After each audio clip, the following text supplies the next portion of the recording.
Round Show. Keep that browser locked. It ain't about how hard you hit. It's about how hard you can get hit and keep moving forward. How much you can take and keep moving forward. That's how winning is done. If you ever get hurt and you feel that you're going down, this little angel is going to whisper in your ear. He's going to say, "Get up, son of a bitch."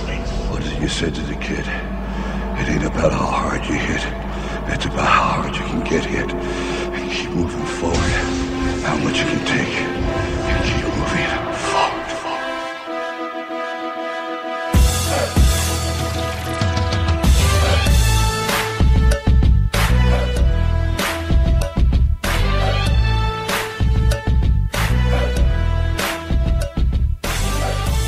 The Final Round Show is broadcasted live Thursday at 9 p.m. Eastern Time. Tune in at eventlevel.com.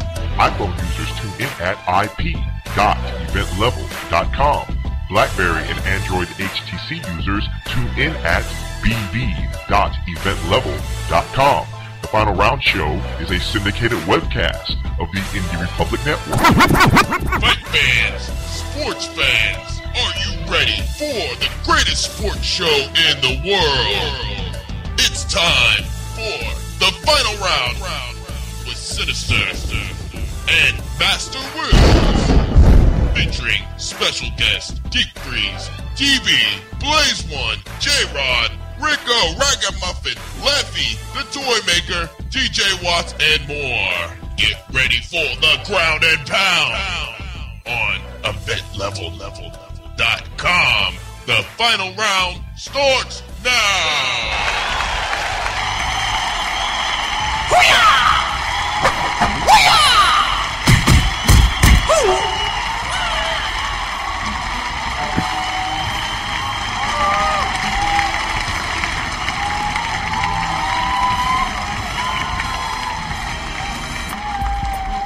Yeah, what up, everybody?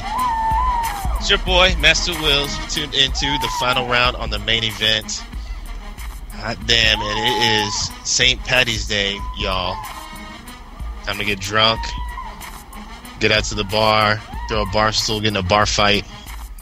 Do what you gotta do, represent the Irish. I got a big house with me today. I got Rico, DB, Sinister, and a very drunk Ragamuffin. Rags, are you there? I think he's out carrying his hiccups or some shit. What's going on, guys? What's up? We's about to lock this shit down tonight. What's going? Lock it down. There's too much shit. There's too much stuff going on, man. Too much stuff. There's stuff going on. It's March Madness right now. Yeah, we are definitely doing it tonight, baby. It is going down in the house. Or shizzle. Big weekend, too. Big weekend coming off the big CFX fights. Last week, we were talking off air all week about this whole UFC buying Strikeforce. Oh, yeah.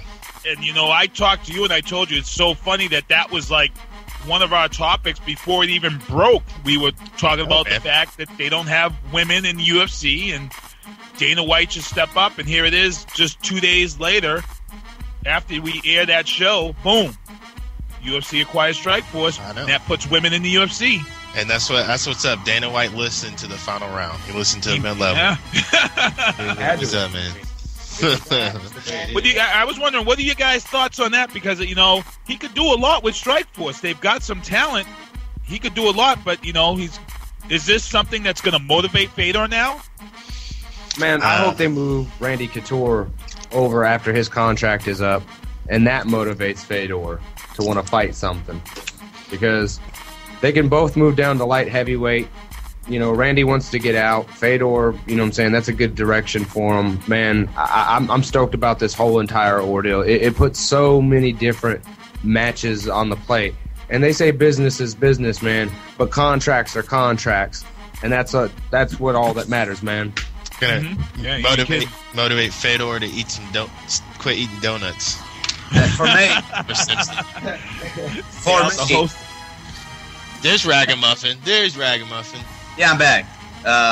Feeling good. So, basic premise is I feel like some of these old school cats, obviously, that dude we're talking about, Couture, and then also that Fedor? big man, Fedor, is, I think they're on their way out. I think there's a whole new breed of cats that are better athletes, bigger, stronger fellows coming in to the MMA circuit. I mean, it's been around for how many years now? Maybe around 30 years. Yep. So I think that it's finally to gain its legs, if you will, going to present a lot of better fighters. For instance, like that Bigfoot dude. He's scary. I mean, obviously, I'm just saying that because he beat Fedor. But, I mean, he's a big-jawed. His jaw is huge. His jaw is the size of my head. He's a scary dude. And I think that it's kind of that class. Like, how are you going to compete with a dude, the jaw, that is the size of your forearm? How are you going to do that? He's got gigantism. That's got to be kind of like an edge or something. It may be an edge. It may be a deficit. But, I mean, I think that MMA is going to see going forward. Word. I want to get into some UFC and some MMA. I also wanted to talk about March Madness, man. Sinister, you are leading in the event level bracket tournament challenge that we're doing right now. You have some solid picks. I don't want to say I told you so, but I usually do pretty good at this. But sometimes what happens is with me, I always usually start out strong, and then what happens is I tend to overthink the Final Four and the Final Two. So people always they'll tell you, oh yeah, he's like this all the time, but I'm like Belichick. When it comes time for the big games, I sometimes overthink and then get the loss. So you may see that happen. I mean, it's with everybody, dude. It's impossible to pick, but I mean, as long as you chalk them up, chalk, you're gonna win. If you chalk, I think that BYU is gonna be the one that does me in. Like I said, I got BYU in my Final Four. If I can ride that to the Final Four, then I should be good. But I don't think it's gonna happen. No, I mean, that's a rough pick. That's the weakest bracket, and everybody has to pick an underdog from that bracket. I mean, that's the beauty of the whatever it is committee, the selection committee. They made a bracket, I feel, this year to expressly make something weak so that there will be an underdog coming in. Pittsburgh's the obviously weakest of the number one seeds. Florida is not that outstanding. Michigan State, St. John's. I mean, it's just so weak of a bracket that anybody, really, literally, about half of that entire bracket could move into the Final Four. Yeah, DB's got who do you got for the big upset, DB? DB, you there? I think DB fell out. Well, DB, I'm here, man. I got it. My upset is definitely, and I try to keep my heart out of it and my favoritism out of it and my team out of it. But I really feel like, even though we just barely won by 2 today, I really think we can get Ohio State. I think Kentucky can get Ohio State, and I think it'll come down to that matchup. I thought you had. Well, I mean, definitely. I mean, that's an upset. That's a big upset. But which one were you talking about? I thought you were thinking BYU. You were talking earlier about BYU. Yeah, but I had to pull out of that, man. When they take, they only have so much talent, and when you take a large portion of their talent away, and a large part of their rebounding and second chance opportunities away, by getting rid of a kid that. It's just hard to see him punished knowing that everybody else in the league is fucking. And this kid has sex with his girlfriend, admits it, and they kick him out of the tournament. It just kills me. It kills me. And I know that they're held to different standards and morals. But you know what? Suspend the guy the first 4 games of next season. This is the only chance I can remember in my lifetime where BYU had a legitimate shot, a real shot. Why take that away from your school and all your kids? I mean, it's like punishing your whole school. They don't care. Made a mistake. They got suspended for fun. They don't care. They, as BYU University would say, they don't care about all. They don't care about basketball. as much as the rest of the world. What they care about is their fucking moral excellence. I mean, that's the whole premise of their organization. So they should have suspended him or gotten rid of him, just to set an example to the rest of their people. I mean, I disagree with their mentality 100%, but that is their organization. So what's your take? They got to do that. What's your take on that, Sinister? You know, I totally agree with that. I've been following this stuff for a while, so. What about you, Rico? Talking about the strike? About the dude getting suspended for admitting to what He did had he sex exactly? with his girlfriend. He had sex with his girlfriend. That's all he did. Outside of marriage. Oh, honestly?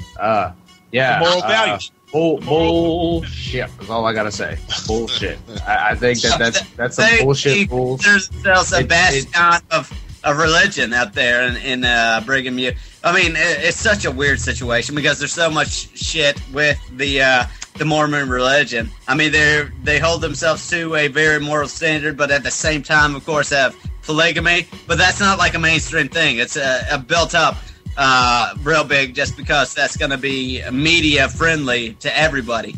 But really what they stand for is just a moral excellence. And if they have a school founded on those principles and they do not adhere to those principles just because it is their biggest outlet of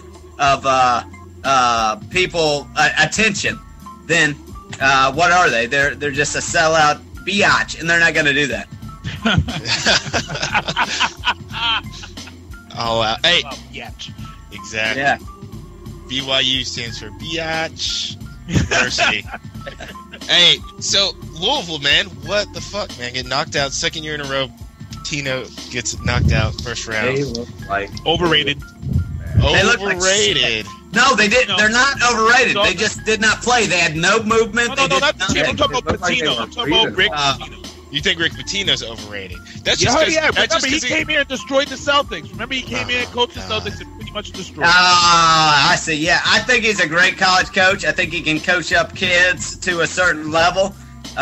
Real strong coach. Defensively, especially amazing. But on the offensive side, if you just watch them the entire day, they had no movement. Like typically, they were playing in Colorado. I mean, they were a mile up in the air. They looked winded the whole fucking time. They didn't move. They did not move the entire time. Yeah, they looked really bad. Like, I could tell. I was like, man, they look really, really tired, like winded. And it was like at the end of the first round, first half, and I'm like, this ain't fair. Yeah, they did not look good. I mean, like, I guess Pitino did. I could see that, you coming from Boston, feeling that Pitino is an overrated coach, but I think he's done a lot for college basketball. Yeah, for real. but he's done a lot for college basketball, but I think as an overall coach, when he made that pro jump, he was overrated here. Oh, He sucked. overrated. He sucked. He sucked. You know what he tried to do? He tried to bring every UK player that he ever He coached. did. to That's Boston. literally. That is exactly what he did. Yep. How do you He expect really- that to work? How do you really expect that? I mean, there's some. Dude, it's How do you get rid of Chauncey totally- Billups? it's a totally different thing. Coaching from college, coaching in the pros. He left for money, and when you're offered the kind of money that he left for $70 million plus partial ownership of the team. Anybody's going to jump on that. Anybody, any human. And, I think he definitely did lose a step in the college game when he left, and I think it kind of took a little mental hit to his own feel of success, and had to humble himself and step back down to the college game. It almost seemed like he should have just stayed. But I really feel like his body of work for this season and his team, like, they were a tough team, and it really blows me away that they failed. I don't feel like their team was overrated at all. I feel like they were strong. But definitely, Rick is getting old. He's had health problems for the last 10 years. And, all that stuff with the scandals and banging other bitches and stuff, it all begins to weigh on your mind where, basketball has to fall to the wayside a little bit. You can't give 100% when you're, working up scandals and banging other bitches on the side. You bring up an interesting point because at his press conference today, he said that he may have been coaching for too long. This is one of the hardest losses he had to take, and he felt like he may be coaching for too long. I don't know. Nobody really read into the statement, but that's so bullshit. That's like that head fake. That's like that head fake to say that I'm gonna leave. Keep me around, right? Like, you don't want to miss me because I'm the best you're going to have. I mean, he's a great coach. You're trying to get a raise, you trying to say? No, I'm just saying that he doesn't want to get expelled from that thing. And the thing is, like, this year they weren't supposed to be good. They were not supposed to be good. And they made a hell of a run. Almost won the Big East on a team that was supposed to be garbage. They were supposed to finish like 10th in the Big East. So, I mean, he did a great job. I mean, basically what he was probably saying right there is like, I'm going to leave. Just so that people fucking think that he's going to leave, and then they'll be like worrying about him leaving so that then he's going to be that more valuable going forward and retain his job. I really don't think that's it at all. But I do think that, you know, why not, as a guy that has a living legendary status as he does throughout college basketball period, everybody knows the man. He's a Hall of Famer. He's a Hall of Famer. Why not get rid of the pressure and become an analyst? You know, there's so many jobs out there for different corporations for a guy that has experience like him. You know, he's a view that nobody else can really have. Why not just take the money and leave the pressure at your age and your health, being Rick Pitino? Yeah, that's a very good point. Very good point, Daniel. Very good. I don't know. What do you think about that, Sinister? I think he makes a great point there. Like I said, he was overrated here when he coached. But I mean, you can't take anything away that he did in college. He's a great coach. I mean, he's if you're talking the greats, yes. You talk about the stuff that happened on the outside. I don't think people should be held for the things that they do outside the game, as far as, you know, their status or their successes in that field. I think once you start doing things like that, I think that's I don't agree with it. It's the same thing with baseball and the whole argument with the stuff on the outside. What are you talking about? Like him and Karen Cipher? Yeah. I don't know, dude. I think I'm so glad that chick she's going to go to jail. She's going to jail. She's going to jail. She tried to fucking extort this dude. Oh yeah. And but I mean, I don't know. There were people who were upset because they felt that he was having, sex and the way it was done, and there were people that didn't like him for that. I mean, there are gonna be people be like that. There people don't like that for some reason. He's like, I never understood that. I agree that you should be a role model, especially for young kids, especially if you're coaching young kids. But at the same time, if you get to a certain level, you got to give them a pass on that kind of shit, right? You succeeded. Well, here's the thing. It's kind of like a cool thing. Here's the thing that none of the rest of my colleagues and panel have seen or can understand is that I know Rick Pitino, and I know his wife, I know his kids, and let me tell you something. His wife is a fucking bitch. She is. I'm not playing. She's a bitch. She's a total fucking bitch, and I can see him getting some ass on the side here and there.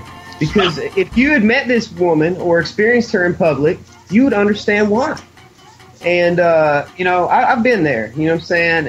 And just for instance, this is one of many stories I could tell you, but just for instance about this dude's wife.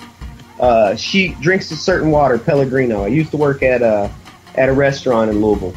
And anyway, sometimes they run out of little bottles of Pellegrino, and the supplier will give the restaurant these big bottles instead. And so we just charge people the same price, even though it's a bigger bottle, yada, yada, yada.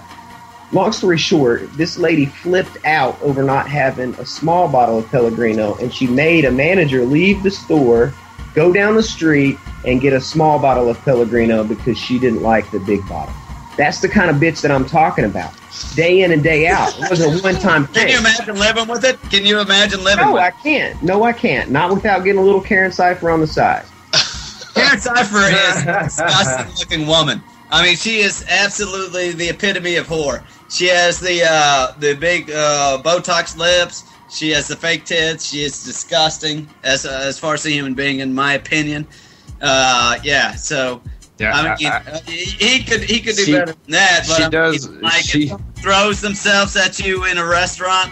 That sounds like a fun time, right? She does look like she got beat in the face with a hard rhinoceros cock. That's no lie. Oh my god. Hey, I don't know, man. Men do stuff out of convenience, you know. Yeah. I mean, no, they don't do things out of convenience. But if you put yourself in, no, men don't do things out of convenience. That is a stereotypical bullshit lie. But I mean, if a woman throws themselves at you. Come on, you're looking at like, all right, I'll compare it to like Bill Clinton. You know what I'm saying? Like, you're a busy man. The weight of the world is on your shoulders. Yo, with a blowjob, you're gonna just scoop up this girl says she'll blow you, take her in the back, she blows you. That's the mistake Rick made. He should have said, "Listen, baby, you ain't worth my time for the ass, but I'll take a blowjob." And then it would look like she's fucking Rick's dick. It ain't like he's hitting it or nothing. On Easter Sunday too. On Easter Sunday in the White House, you can't. That's power right there. Yeah, that's power. Kneeling right down on the seal. Hey, I'm gonna bring this up. Right quick, Keith. In addition to him doing that on Easter Sunday, which I did not know, I thought that's pretty fascinating. But the thing is, basically everything he did was done by Newt Gingrich. Just so you know. All the good things that came out of that shit, Newt Gingrich.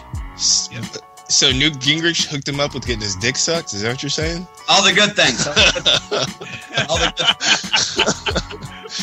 Good job, touching base on some shit tonight.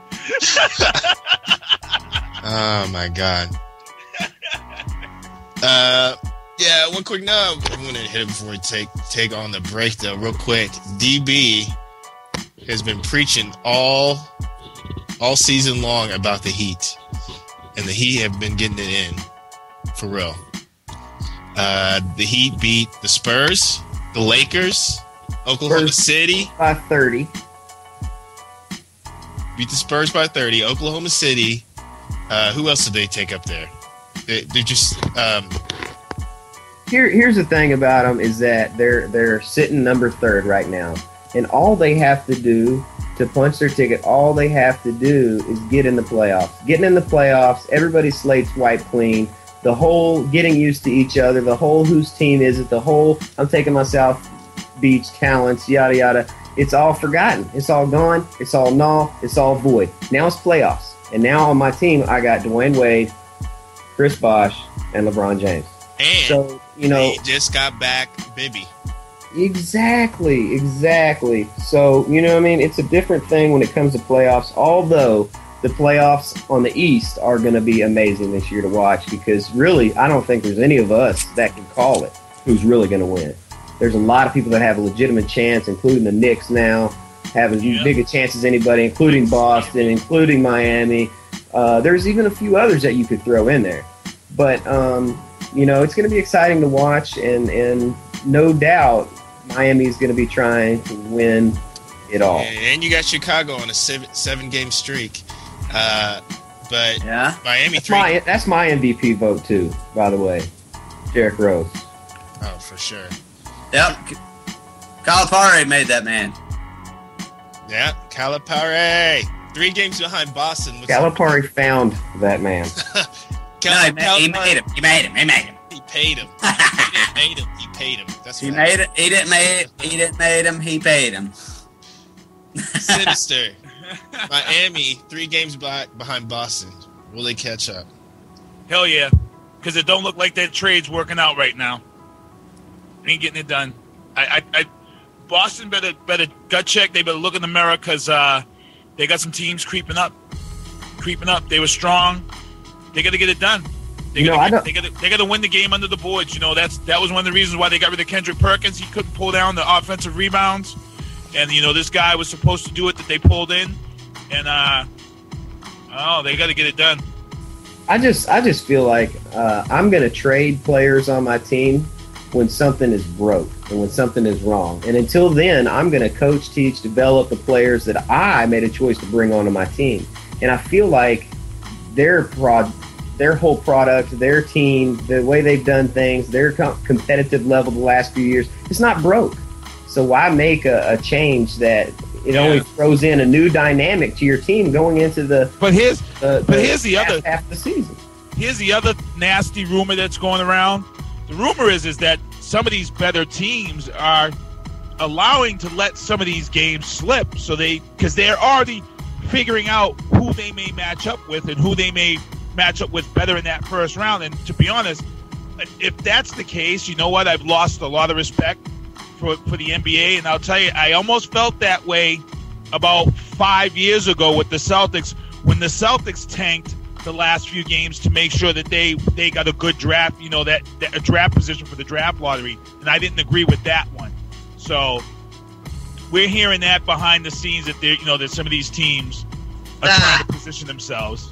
I've got to disagree with you. I think that is exactly part of the game. That you have to let things slide. That's not right. That's absolutely right. Absolutely right. It's not right. You should be coming and playing your hardest, because people have said that about the Lakers. They've said the Lakers sometimes, why do they come out and play their hardest and beat certain teams? Then they come out and they could lose to people that they should be blowing out the friggin' window. And if that is something that they're doing, then it's not a sport. They're manipulating the game. That's somewhat shaving, right? I mean, I don't like that, and that goes right. I agree with it 100%. I think that's exactly what they should be doing.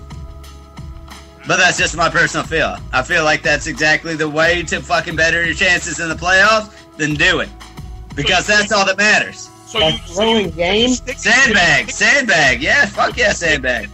So you're saying to me, you stick it in the butts of the fans who buy season tickets. That sucks for them.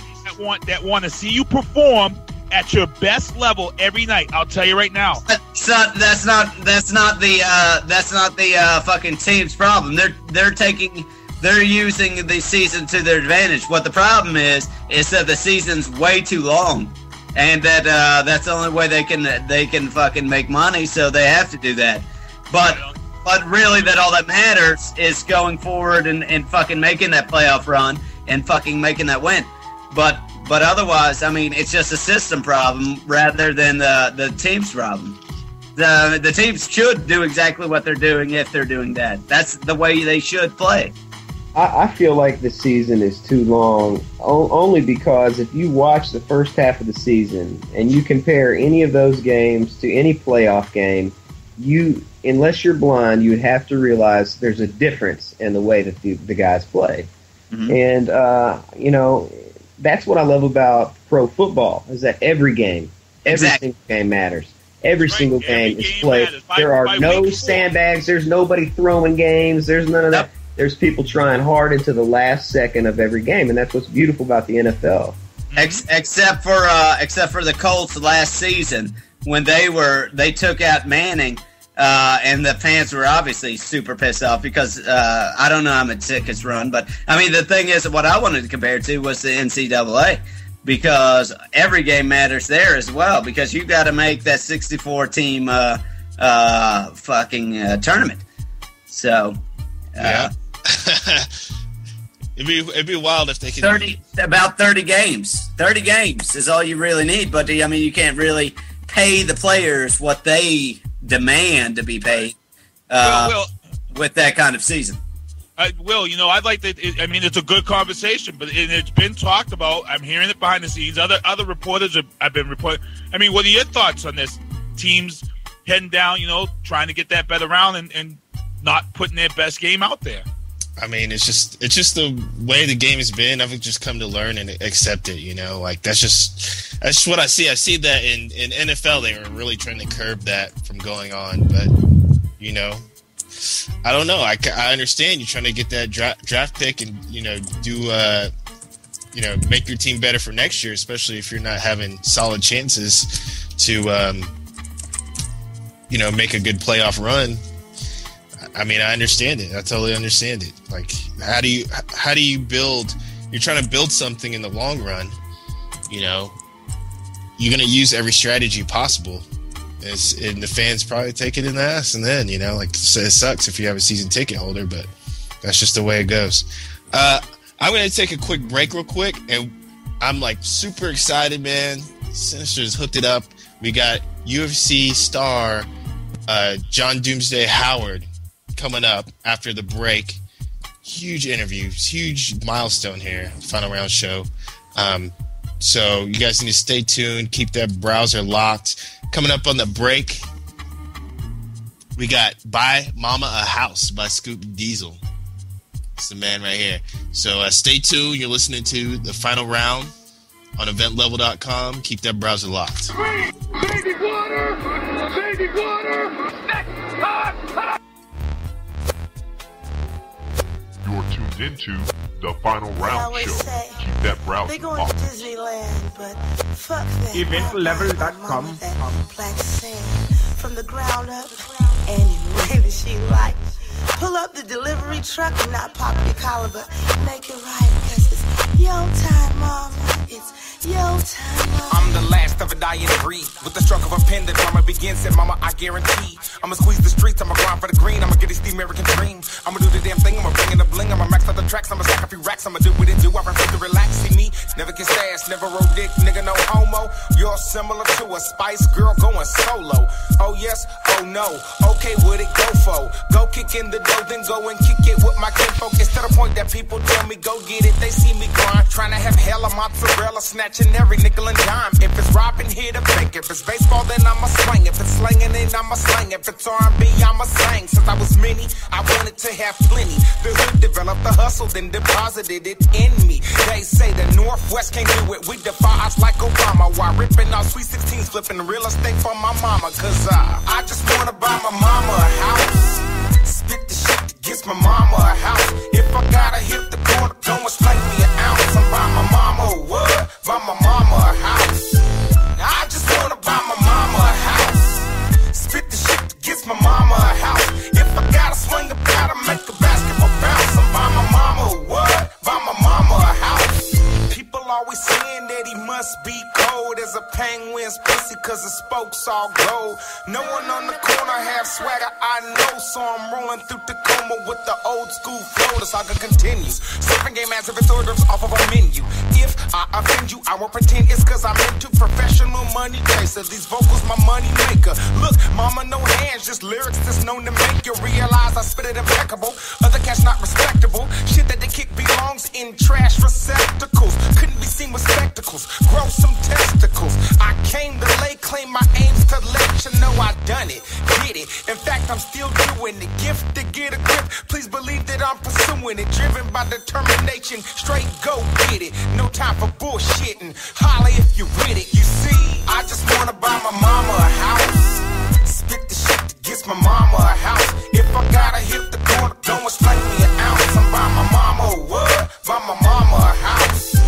I just wanna buy my mama a house. Spit the shit that gets my mama a house. If I gotta swing a bat, I make a basketball bounce. I'm buy my mama a what? Buy my mama a house. I post up popping collars and my game's on frost. Milk the block for dollars and my game's on frost. Third verse of the track and my game's on frost. Summer in the tack and my game's on frost. Oh, so sick with it, motherfuckers get nauseous. So wild with it, mental patients get cautious. So bold with it, I beef with vegetarians. Catch me in the cut like a cesarean. Cause I've been on my hustle for a good long while now. I'm flexing my muscle so my moms can't smile. Yep, single parent home left a nigga in the struggle. Strangle, promise I'ma make it so the angle, ample, becomes the staple, a sample, and anyone in the way's getting trampled. Yay, yay! I just wanna buy my mama a house. Spit the shit that gets my mama a house. If I gotta hit the corner, don't slay me an ounce. I'm buy my mama a what? Buy my mama a house. I just wanna buy my mama a house. Spit the shit that gets my mama a house. If I gotta swing a bat, I make a basketball bounce. I'm buy my mama a what? Buy my mama a house. People always saying that he must be cold. People always saying that he must be cold. It's time to smoke. People always saying that he must be cold. Come on. It's time to smoke. Blaze it up now. It's time to smoke. I can't smoke with you. I won't smoke with you. I'll never smoke with you, cause smoking with a hater is some shit I don't do. I can't smoke with you, I won't smoke with you. I'll never smoke with you, cause smoking with a hater is some shit I don't do. My shit is beautiful with crystals green and fluffy, but what you about to roll is extremely ugly. It's brown with seeds, reminiscent on Swisher Guts. You must be on crack to roll that bullshit up. When I pull up, it's like the ice cream truck. People rushing to my whip, all waving $20. Even the clucks want the good green and sticky. You can get it from me, but you can't chief with me. You're one of many haters, I don't smoke with y'all. It's like my hands on your neck, throws choking y'all. Keeping you coughing, now you're wanting it often. Coming out the pack, sneaky, sticky, and soft. Man, where did you get that from? How can I get some more? Is all I hear when I'm about to slide up out the door. In the 2-0, well, you know. 6th dimensional, hearing inhale throw. I can't smoke with you. I won't smoke with you. I'll never smoke with you. Cause smoking with a hater is some shit I don't do. I can't smoke with you. I can't smoke with you. I won't smoke with you. I won't smoke with you. I'll never smoke with you. Cause smoking with a hater is some shit I don't do. Nigga use a cheap bleach, hanging on some cheap streaks. Pure deep whack, then you stay rocking weak beats. Puff, puff, give, puff, puff shit. Don't even lick your lips. You get scared for all that bullshit that you still be popping. I'm looking good, feeling good, spending money and shopping. Plus my CDs dropping on top of that. So all you hating ass niggas, just stop with that. Get some shit up on your mind besides the kick it and party. Early morning on the grind is how to get to Havarti. I bring it real like Barkley. Please don't start me. You thought I roll with Al-Qaeda. How haters wonder what art be. In Penthouse C, Telly sipping some wine. On the door we are smoking, don't disturb sign. This means you as well as your crew. Cause smoking with a hater is some shit I don't do. Yeah, wait a minute. Tuck your lips in, hold your motherfucking horses and calm down. You're out of your mind if you think you're about to hit this bomb now. Cause there's 3 things I never do, but I'm only gonna tell you 2. Smoke with haters and trust them hoes, both of which come in droves. When they see you with cash to fold and nice clothes. Just suppose for a minute I didn't have this shit. I'm talking about the good green that makes people crowd around when it's lit. Would you split? Probably so, cause you was a hater. But since you heard I roll with Dro, you followed the footsteps of my gators right into the club, just a mean mug. I was up in VIP smoking bud, I could've had you catching slugs. Cause it ain't no love, but at one time I thought it was. So for old time's sakes, can you tell me something? I can't smoke with you. I can't smoke with you. I won't smoke with you. I won't smoke with you. Cause smoking with a hater is some shit I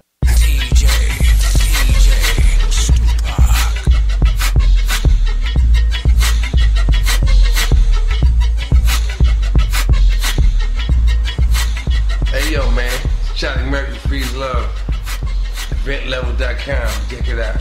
They plant the seeds in his hat, sparkling flame.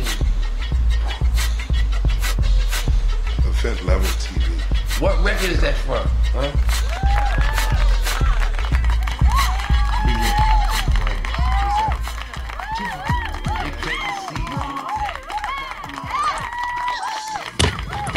What's up, everybody? You're back listening to the Final Round Sports Show. Sinister, Master Wills.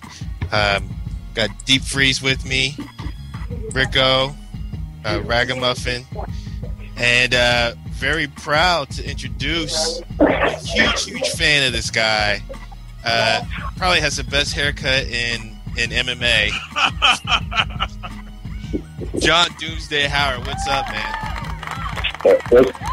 What's up, man? How y'all doing, man? Thank you for having me. I really appreciate it. Oh, man. Huge fan. How you been doing, man? What have you been up to? I've been chilling, man. You know, just taking my little vacation from fighting right now, man. Just chilling out.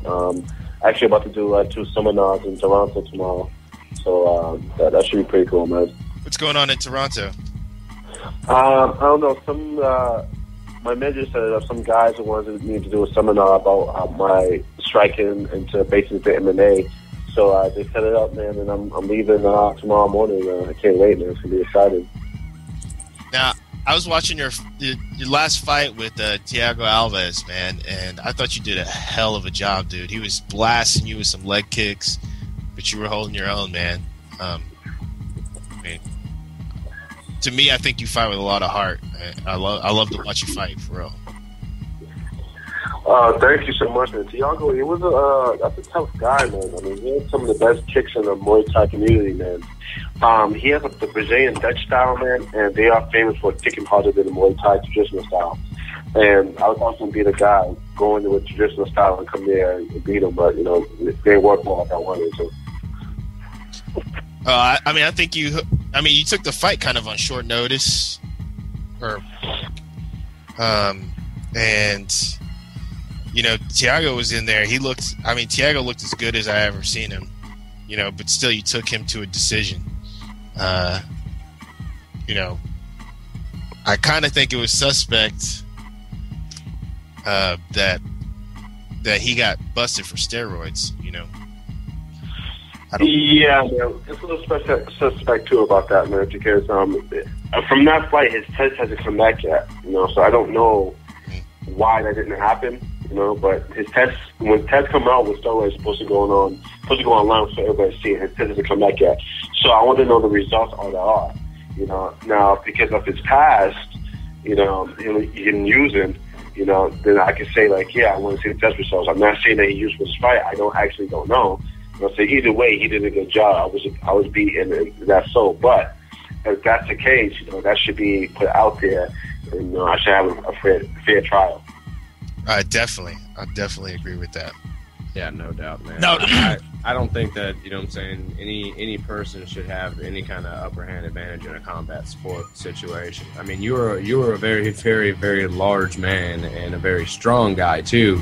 I mean, the way that you manhandled Hallman was just was amazing. And I mean, like I said, I was kind of like I questioned that in the back of my mind too during that fight as well. I mean, you know, but it is what it is.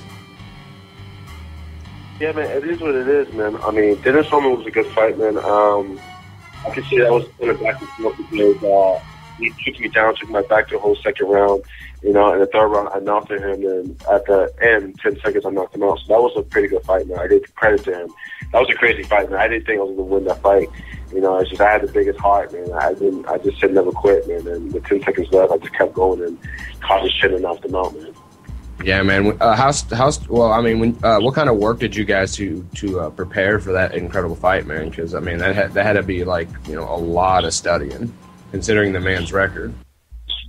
It was a lot of studying, man. We knew that I was younger, obviously. I was a better athlete than him, so that was the goal, man. We definitely was confident my striking was way better. You know, we was a little intimidated by his grappling, so that's what we wanted to stay away from. Obviously, you know, it didn't happen that way. It ended up being 90% a grappling match, you know. And even though we're really good, one of the best in the world, you know, he couldn't submit me. So that, I mean, I think that kind of says something. But yeah, I wasn't too intimidated. I didn't think he was going to hurt me. I just thought he could possibly submit me. But you know, I mean, I come from a background with boxing, so I mean, me getting hit is not a scary thing. It was so grappling that's like a little. It could be a little too, but you know, getting hit is not scary to me. I'm not scared to get like punched in the face or anything like that. But you know, we have a good game plan, and you know, we lucked out, and it was effective. Yeah, man. Well, I have to say, man, I had a big smile on my face when you put his lights out, man. I'm not a Hallman fan. You know what's funny, man? A lot of people say that, though. They said he was a really a-hole to a lot of people, and it's funny. When I met him, man, he wasn't that towards me. It was the funniest thing. But I had much people came up to me, like, hugging me and almost trying to kiss me because they were so happy I knocked Hallman out. You know what I mean? It's kind of messed up. You have enemies like that, but, you know, they said it's not because they hate him just because they dislike him because of his attitude. So, I mean, I personally didn't see it. But, you know, sometimes you cross people the wrong way, man, and, you know, you make enemies unnecessarily. Yeah, that's what I kind of got out of him, too, is his attitude. I didn't like the way he just come across during interviews and stuff like that. I was just like, Yeah. He did an interview on Inside MMA. Well, he was one of the guests, and he actually said, like, 50% of all MMA fighters, like, take steroids. You know, and that's one comment he recanted on later on down the road when everyone got pissed off about it. You know, yeah, I think he probably talks before he thinks, and, you know, that's probably why people don't like him. Yeah, that's probably the case, man. I mean, I don't really know that well the guy, so I can't really comment about so much on him. I mean, but if that's the case, man, then that sucks, man. That's something that he has to live by. You know, that's on his back. But yeah, man, you know, I don't tend not to be like that. You know, if I say something, I try to stick to it, man. Unless if I have a different opinion, I'll come back and say it. But you know, I'm really not right there. I'm like kind of on the real side. I'll say what's on my mind. When's your next fight? Do you know? Do you have an opponent or do you have a certain time frame you're trying to get back in the octagon? We have no time frame right now. I mean, after 2 losses in a row, I just went back to the drawing board. I need to better myself before I get back in the cage, and I'm not really in the rush right now. I'm not saying that I don't want to fight. Of course I want to fight. You know, it's just certain things I need to work on because I don't want to fight and lose. You know, this is not why I'm in this sport. It's not to lose. Well, that's that's kind of crazy. Like, that's because I guess UFC has the 3 and done rule. Now, no, it's. I don't think so because was it Matt Brown's on his 3rd loss in a row and he's getting another fight? It's all about performance. If you go in there and fight your ass off and you lose, you're going to have a job no matter what with the UFC. And I think Dana White's actually proved that. You know, but if you go out there and have a really boring ass fight and lose one fight, then you're going to get cut after 1 loss, no matter how many fights you had, wins before that. Usually with Dana, it usually is the 3 and done. But like in the case of my man Doomsday here, you know, he had a stoppage for an eye in a fight that he pretty much was pretty much dominating. And then, you know, like you said, he went the distance with Thiago Alves. That's a fucking huge fight. That was a huge fight. Yeah. And you know, if Dooms takes this fight, that slingshots him into the stratosphere of the UFC. I mean, you beat a guy like that. That's a life-changing event right there. You know, and I believe Dooms is definitely going to be back because he can fight. He can fight, and my feeling is Dana. You know, Dana's dropping the ball, you know, on this guy, and hey, stick with it. I think you can see a lot from Dooms, man. Hey, but I want to get back to John real quick. I want to ask John, what exactly is your game that you're working on? What are the main aspects of your game that you're trying to improve?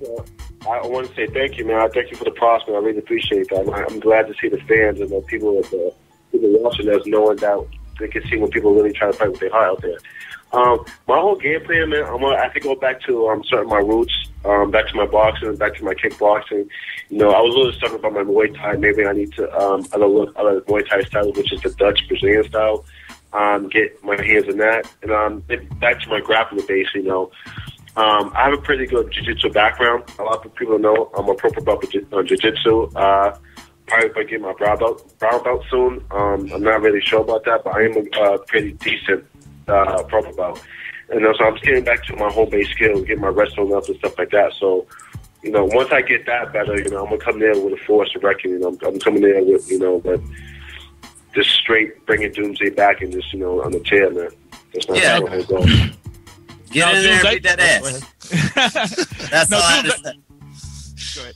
Doomsday, we talk a lot when we see each other at the fights and stuff, and we certain events, and I know you spend a lot of time going back and forth to Thailand to get some training in. What's the most interesting thing that you've seen over there as far as from a training aspect in Thailand that hasn't really made its way over here into the cage?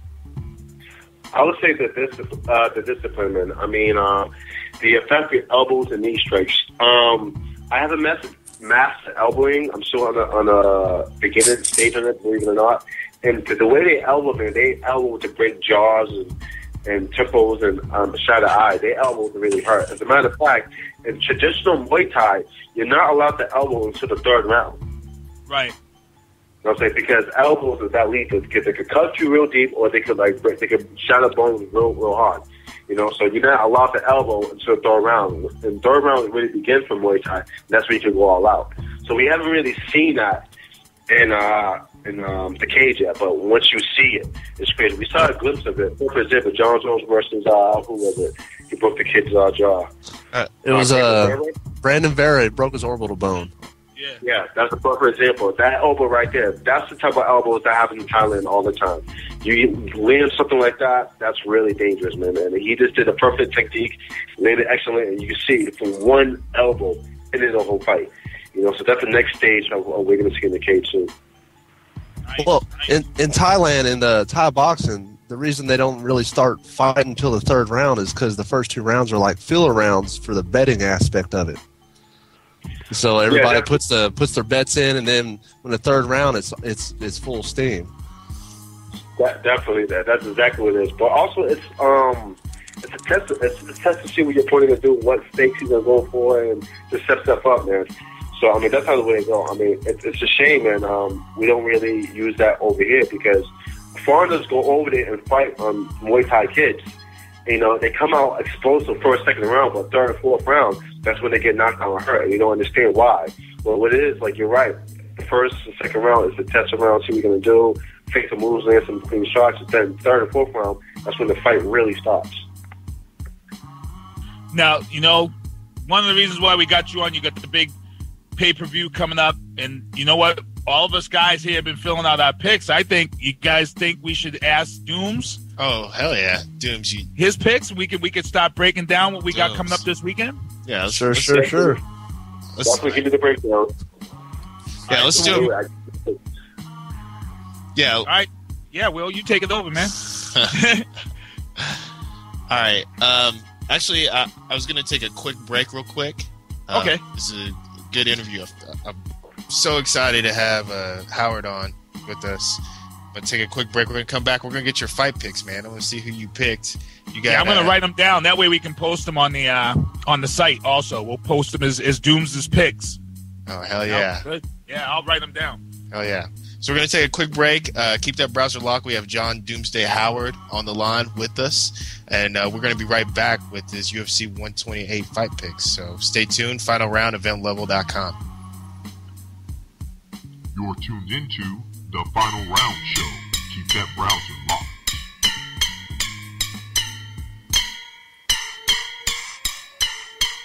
Eventlevel.com. Eventlevel.com. Just nasty. TexasRadio.com. Just nasty. Nobody does it better. Nobody does it better. I'm just a nasty nigga. I'm just a nasty nigga. Nobody does it better. Nobody. She say that I'm a fantasy. I'm all in her anatomy. You can take it all, mommy, breathe. She think I'm doing magic, playing with her rabbit, but I got some more tricks up my sleeve. We don't need no dance flow. Show me how that dance go. Do that percolator on me. Now lean back and jerk. Make that pussy work. I love it how you put it on me. Now tell me what's your fantasy. I could take this blindfold and ask you would make you feel good. I call this game sleepers. Now I'm your body keeper. Now let me get that Becky if you would. Blindfold and handcuffs, face down and ass up, all on the dining room floor. Now wrap your legs around me and hold on to this pull-up bar that I got on my bedroom door. Fantasy. Come here, girl. God damn. Come here, girl. Fantasy filler. I'm just a nasty nigga. I'm just a nasty nigga. Nobody does it better. Nobody does it better. I'm just a nasty nigga. I'm just a nasty nigga. Nobody does it better. Nobody. Born in the 80s, raised in the 90s. Probably with your baby mama, you know where to find me. She doing the nasty, I'm doing it with her. Ooh, she like it when I watch her like a babysitter. Yeah, she like that bottom, so the top's what I'm on. I be making movies, I be filming on my iPhone. She be yelling daddy, I be yelling who's is it. She be swearing up and down, I don't know what to do with it. Smack, smack, turn that ass around and bring it back. I think I got a crush on you, so I'm about to bust on you. All on your stomach like splat, splat. Come here, girl. God damn. Come here, girl. Into the Final Fantasy Round Show. filler. Keep that browser locked. Just a nasty nigga. I'm just a nasty nigga. Nobody does it better. Nobody does it better. Eventlevel.com. Eventlevel.com. Nasty nigga. Nobody does it better. Nobody. Fantasy.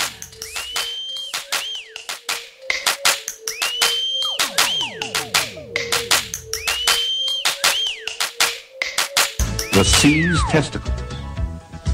This technique can be used against attacks from the front, side, or rear. It is very easy to use.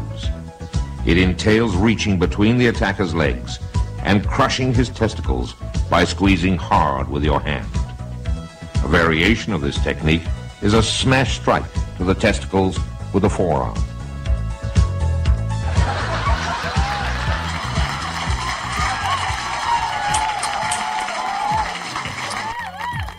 Yeah.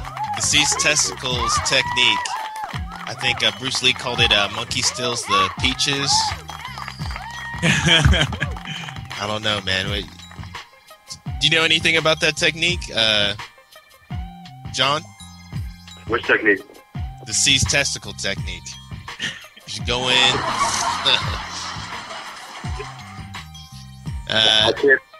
I can't say that I do. Hey, everybody. You're back. This is the final round show. And got with me John Doomsday Howard on the line. We're getting ready to get in this. And right now, if you go to eventlevel.com, check out the MMA blog. I've listed the fight card for this weekend for UFC 128, Shogun versus Johnny Bones Jones. And us, all of our people are putting in, weighing in their fight picks. And we kind of have a game going on, John, is that what we like to try to pick is how the round, who will win, how the round ends, what round it'll end, and how it ends. Like, will it be like KO by punches or KO by kick? Will it be split unanimous decision? Will it be a triangle choke? Will it be a knee bar? But anyway, so I'm just going to jump right in it. I'm going to try to say some of the best for last, but we'll go ahead and talk about the main card here. And I'm going to talk with the heavyweight fight, Mirko Krokop versus Brendan Schwab. Oh, that's going to be a good fight. I'm going to tell you something. I like Mirko Krokop. I watched him. He's a legend in the sport. I respect him, but I think he's getting old. I think the fight left him. And the thing with Brendan before, and Brendan's one of my boys, so I say Brendan take down guillotine. Guillotine in the what round? Second round. Wow. I'm writing these down, so we can post. I'll post them. Now that's interesting, man. I really think, like you said, Mirko Krokop is a legend, and watching him in his days of pride, I was a huge fan of Krokop. Those huge kicks, those tree trunks for legs, but he just looks suspect, man. I mean, that fight against Frank Mir was probably one of the worst fights I've ever seen in like MMA history to me.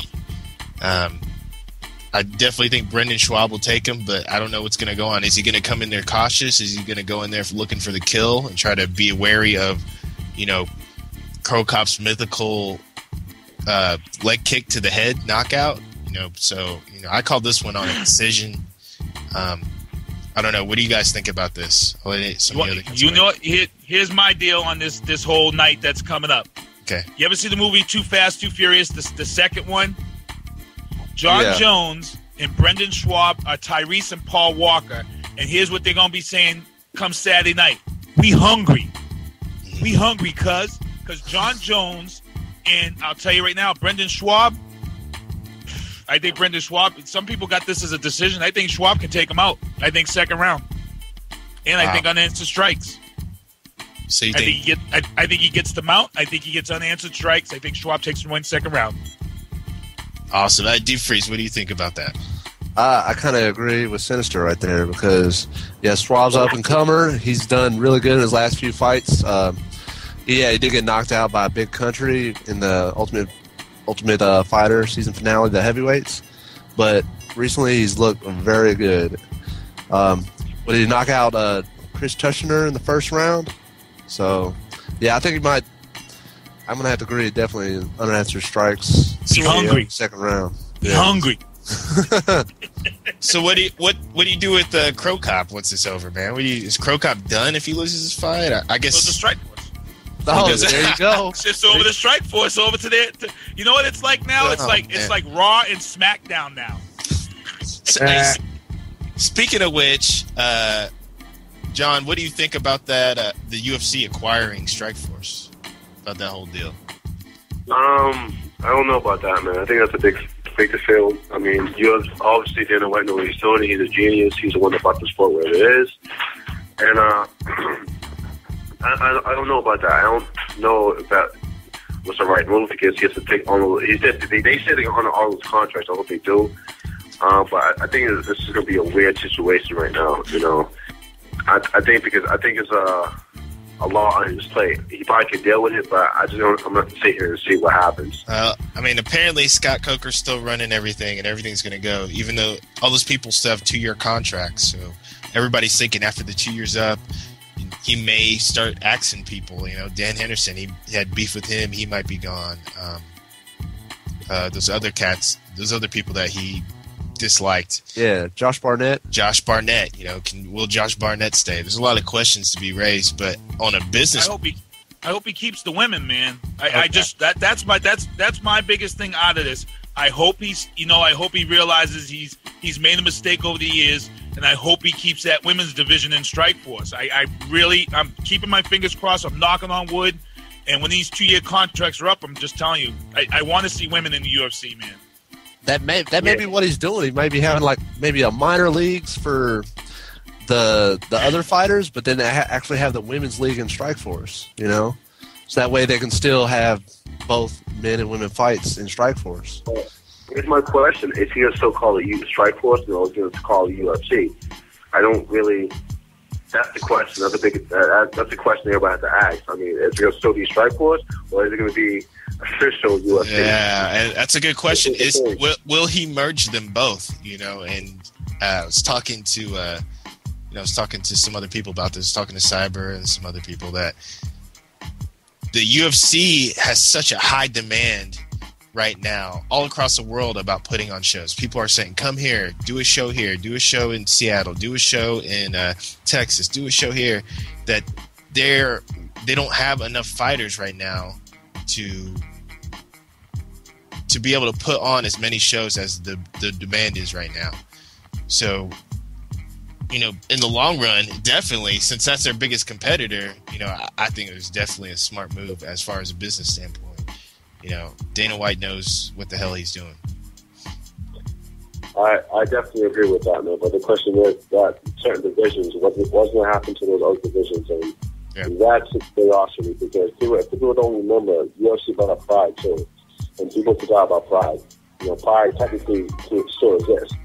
But UFC hasn't promoted nothing on Pride. It's just all UFC now. Mm-hmm. So I personally think it's the same thing that happened with Strikeforce.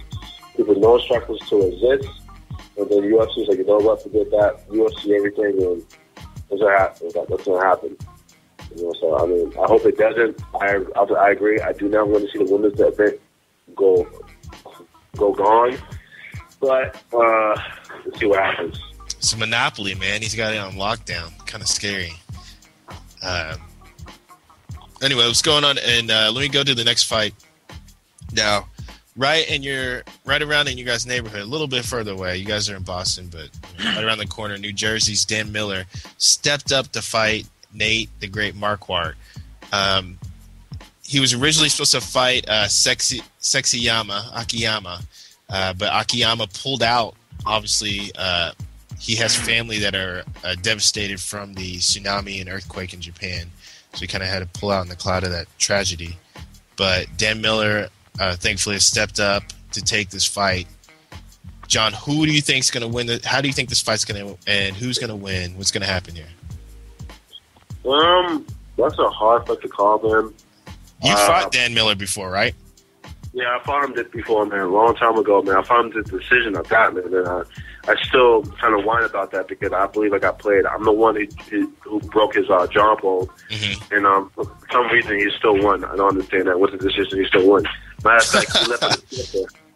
True story now. He left on the stretcher. On the stretcher. Went to the hospital, but he won the fight by decision. I was pissed. What? I'm dead serious. He could walk and everything, but his bone, the doctor went to touch his face, his whole finger went inside his face. Oh. So I was like, wow. So I was real pissed about that, and I put it out there. If I was to go back to 185, the person I would want to fight would be him for the rematch. I like him, I respect him, but just because that history. But getting back to the fight, I don't see them finishing each other. I don't see them throwing with submission. I don't see Marquardt finishing with strikes or submission. But I see Marquardt getting on top and just grind him out. So I'm gonna have to say Marquardt decision. Wow. Unanimous? Split? I would say split. Definitely, I don't think it's unanimous. I think it's going to be a back and forth fight. I just see Marquardt being on top most of the exchange. Now, I want to ask Ragamuffin. He was on Nate Marquardt's nuts. Oh, yeah. I love Nate Marquardt. I love him. I bet you eat celery with him, don't you? I eat celery with Mark. I don't even understand what that means. I don't either, but it sounded funny. I'll show you later. You'll know what I mean.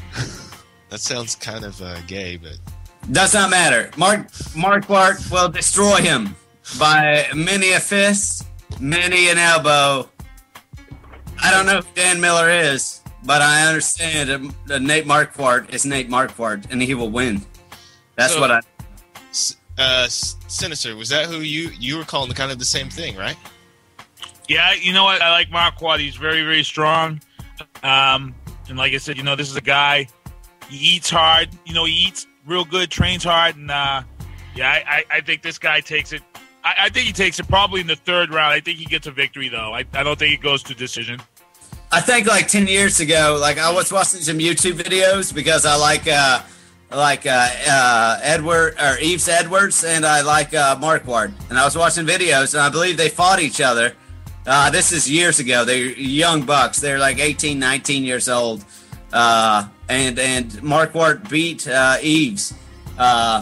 And I think both of those cats are some of the best fighters in the world, in my opinion, just because Yves Edwards is such a tactician with what he does. I love his videos on YouTube.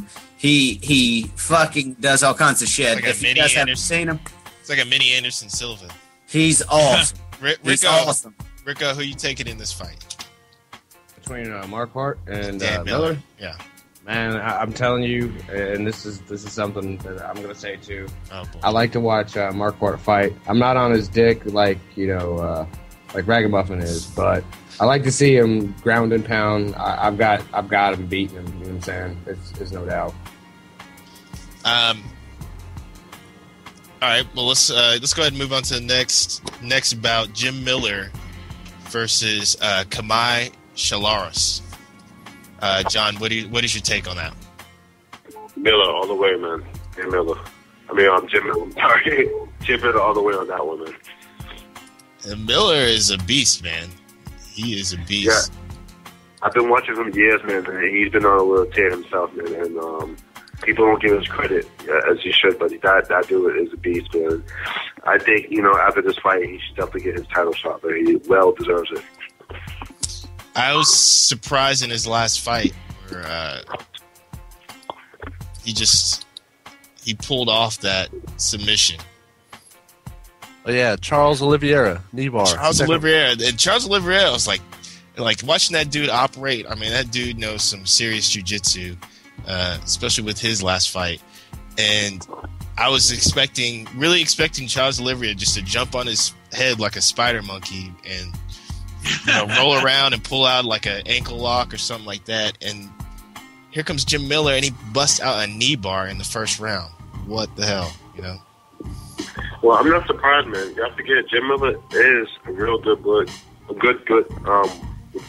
Brazilian Jiu-Jitsu black belt. Mm-hmm. Like that. So, I wasn't surprised, man. What happened is I think he stuck a Miller like, my Jiu-Jitsu is better, so I'm just going to say it. Now, this kid is legit.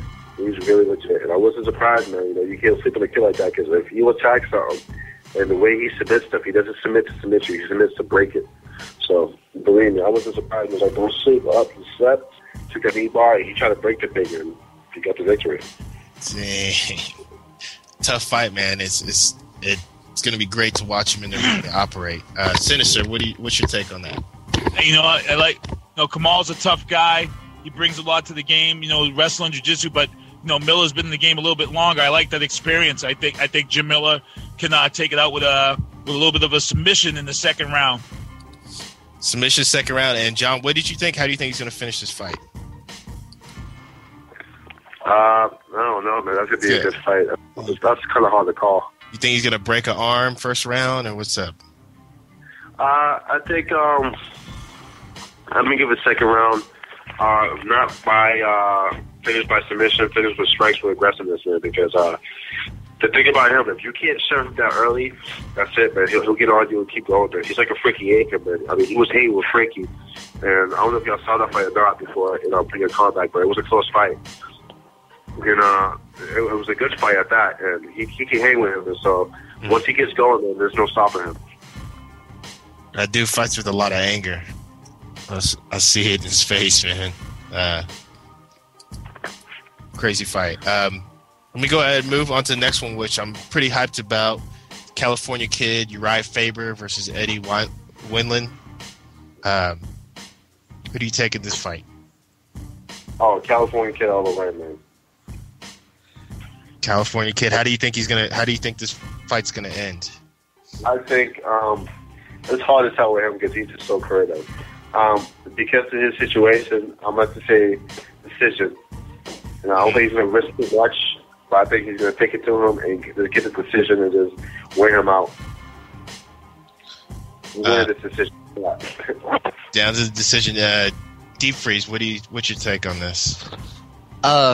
It's hard to say. I know Uriah's dropping down to 135, but Eddie Wineland's been in the UFC or WC for a while. He actually challenged for the bantamweight belt back when Chase Beebe had it, and he's actually on a 4-fight win streak.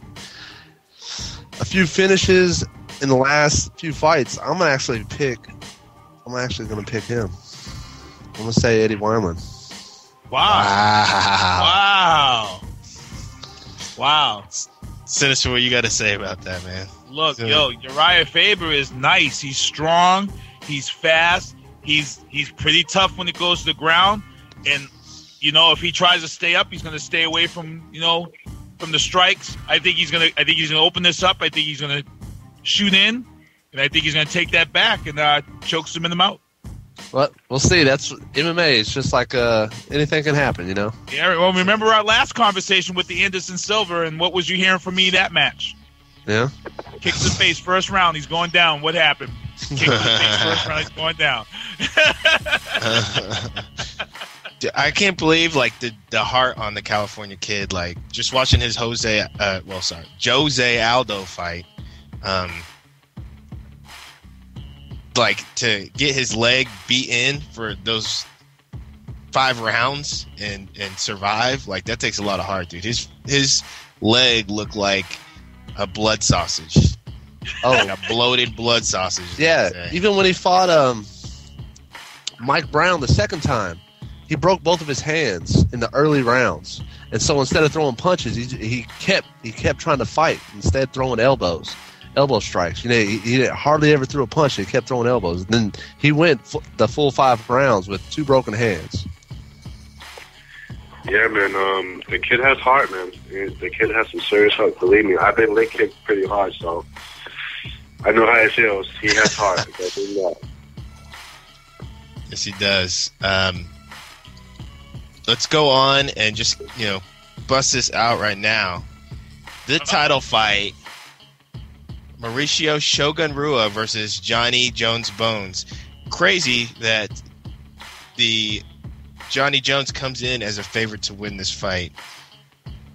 What's your take on this, John? Hey, man. Look, I respect Shogun. I like him. All respect and worthy, but John Jones is my boy.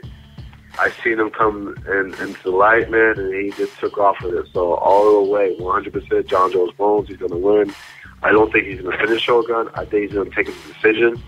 But I just think that Shogun plays a freakish athlete like Bones.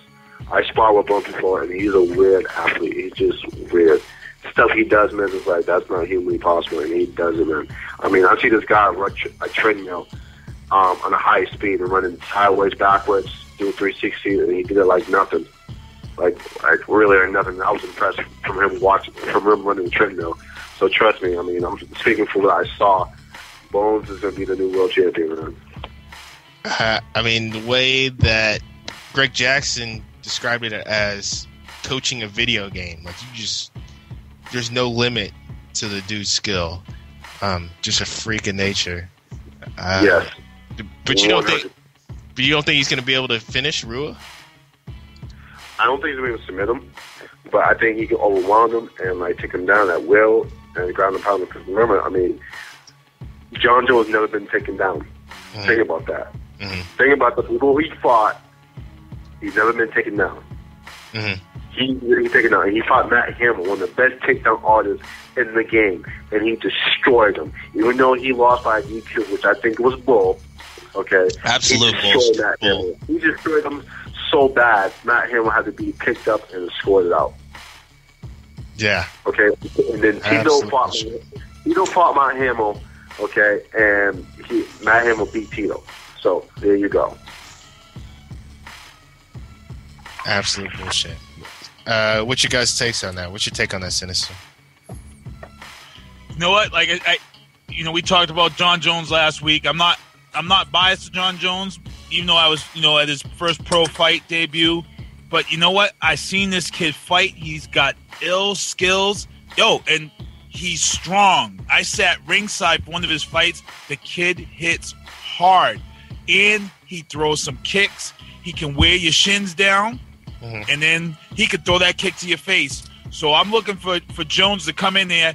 He knows he's the guy that's coming in there, and everybody's rooting for him. And it's going to be tough because Rua's coming in there against a guy that he realistically should be. He should be the guy that's not, that's picked to win this fight. He's got that experience. John Jones should have been the underdog all the way, but for some reason, he's getting the props. So he's got to come out and make people know that I'm John Jones. Here I am. I think John Jones comes in there. I think he chops him down with leg kicks, shin kicks. I think he breaks him down. I think he brings the knees to the midsection. And I don't see a first round, but I think you may see a second round TKO, possibly unanswered strikes, if Jones has his way. Hey, we got a caller on the line. Very excited to introduce Blaze One. What's up, Blaze One? Oh, hey. How's it going, man? What's going on, man? Picked the right time to join in. I hear y'all talking about that fight. Hell yeah. And you're on the line with John Doomsday Howard, the man of the hour. Hey, John Howard. What's going on? Big fan, man. I've enjoyed all your fights. Oh, thank you, man. I appreciate it, man. All the ones I've seen. Awesome. So, Blaze, what do you think about this? You jumped in right at time. We're talking about the title fight, UFC 128 this weekend. Johnny Jones versus Shogun Rua. I don't know what to think. I mean, I know everyone's riding the hype for Johnny Jones, and I mean, just looking at he's got the reach advantage, the size advantage, and he's got the great camp with Greg Jackson. But I'm just unsure if he's got the experience to take on Shogun. I mean, Shogun has been there, done that, and he's only 29 too, so he's not over the hill. So I could see it going either way. I don't know who I'd put money on, to be honest. Wow, undecisive. Yeah. Undecisive. Rico. I mean, everyone's on the hype train for Jones, but something's just. I still haven't seen him. I haven't seen him perform against top flight competition yet. I've not seen anything like Jones in a long time in MMA. I hear you. Besides, it might be too early to test the guy. I kind of wish they gave him one or two more fights, but it's a business. So, well, he stepped up in place of was it Rashad supposed to fight him? Yes, Evans. Rashad Evans was supposed to fight him and backed out, and John Jones stepped up to the challenge. He was happy to take it. I don't know if John Jones wins, that puts Rashad in a weird position, really. Rashad is going to fight him. He already dropped out of Greg Jackson's camp, and he said he'll fight John Jones for the title if necessary. I think Rashad will get destroyed by John Jones, man. I'm sorry, dude. I think it's over. Between him and Rashad, I think Jones will take Rashad any day. That's a tough fight. That's a tough one for me to swallow. As much as I love Jones, Rashad is bringing a lot of experience. He's a tough fighter. That's a tough one. I'd love to see that fight, but I think that's a tough one to give to Jones. Yeah, let's wait till they actually put that in the books till we start discussing it, because it may or may not happen. Because honestly, with Rashad being out of the game for a while, he might not get the immediate title shot after that. You know? Ragamuffin, who do you have in this fight, Jones and Rua? Well, I think you guys. Oh shit! Am I talking? Yes. Hey, so basic premise. I think you guys know my fucking strategy for picking. Any black dude beats any Asian dude. He's Brazilian. Come on, Kyle. But it sounds what the Asian. hell's wrong with this dude? He's blown out, man. I think he's smoking crack. No, it's St. Patty's Day. He celebrated the way you need to celebrate St. Patty's Day. I'm just trying to watch NCAA games. Give me a goddamn break. So check it out. I do believe that any black dude beats any Asian dude. But in this situation, those Brazilians are something special. But again, Jones is something special. You have to go Jones on this. Rico, you agree? He's spoken like a true genius. Rico, do you agree? Hey, what's up, guys? Man, I'm sorry. I don't want to be a party fool, but I gotta go, man. Man, that's great, dude. I really appreciate you hanging out with us and giving your fight picks and your input, man. It was a pleasure having you on the show. Please come back and hang out with us again, for real. Always a pleasure. Before you take off, do you want to give any shout-outs or, give a shout-out to promotions or anything like that, sponsors? Yeah, real quick, sponsors. I want to give a shout-out to Three Dome, one of my sponsors out there, Venom, Y Crew, Top Out. I want to thank Lucky Mom. She's listening right now. It's his first time I'm tuning into a radio show, so I love it. I just want to say thank you to my fans. You can hit me on John Howard UFC Twitter. You can hit me on Facebook. I'm always there. Thank you all for having me. It's just awesome, and all to my fans out there always, UFC, it comes to doom. Definitely, man. Dude, you're such a superstar in my book. I always look forward to you fighting. Definitely a big pleasure to have you on the show.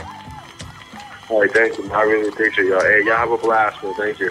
All right, man. Hey, man, hope I see you. Am I going to see you at Tisha's fight in April? Say that again? Are you going to be at the fight in April?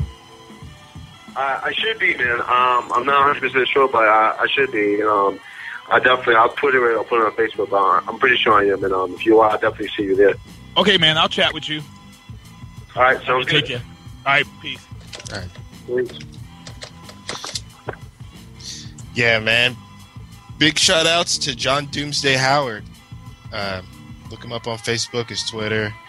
Yeah, I didn't catch the early part of the interview. Has he got any upcoming fights lined up? He's in training, man. He's in training, and he's going to gear up for his next fight. He's going to come out even harder than before. What I'm going to do right now, I'm going to take a quick break.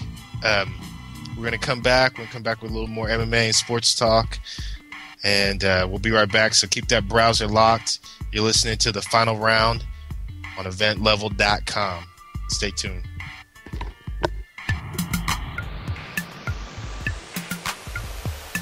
With something like a phenomenon, headed straight to the top of the elevator, spending bread like it's the lotto. You know us, we so ghetto. You're tuned into The Final Round Show. Keep that round hot. Over here we got guap, girl, move your body, cause the party don't stop. And I'll be in the jam to play my own cop. They can't understand why the hands is all rock. They used to ride hubbies with the packs, now I ride hussies in the act. That look like Buffy in the back. These rappers that get smacked, I treat them like pussies in the trap. You like what? 300 for the pub? I'm like, what's 300 for the pub? We in the club on E, and mommy want to tug on me. And she with a girl, so I'm trying to cut on 3. And the Timbs is Gucci, Air Forces Louis. Stupid jewelry, I'm stuck in my ways. Smoke kush that'll have your stuff for days. $1,000 outfits, goddamn it, we pay. I'm saying like a phenomenon. Headed straight to the top in the elevator. Spending bread like Mr. Lotto. You know us, we so ghetto. Yeah, what else? And life of a rocker. Fine wine and soup made from lobster. Nothing but dimes on my roster. Cartier flare, so I dress them in Poshas. My cash is up, stash is tough. My new bitch badass, bad as fuck. I'm riding clean, high as a cloud. Billionaire club, no broke niggas allowed. I was a youngin', now look, I'm a boss. Making fireworks, popping champagne corks. So y'all can go and take you a picture and send my alcohol straight, no mixer. From the grind to the shine, from the hoop to the coop, now I'm flying all the time. The bottom line is she a dime bitch, I would never decline me stepping behind it. I'm saying like a phenomenon. Headed straight to the top in the elevator. Spending bread like Mr. Lotto. You know us, we so ghetto. Okay, I'm in the strip club with a pile in a stack. With them dimes that I need a model on my lap. Put ones in a rack, make that ass clap. Took her to the crib, hit a ghetto from the back. Ma, if you gon' ride on top, Sierra that. That boy bang hard on the track, Cialis rap. Shorty half red, half brown, half black. $300 weed and still she pat that. In fact, I put 22s on it.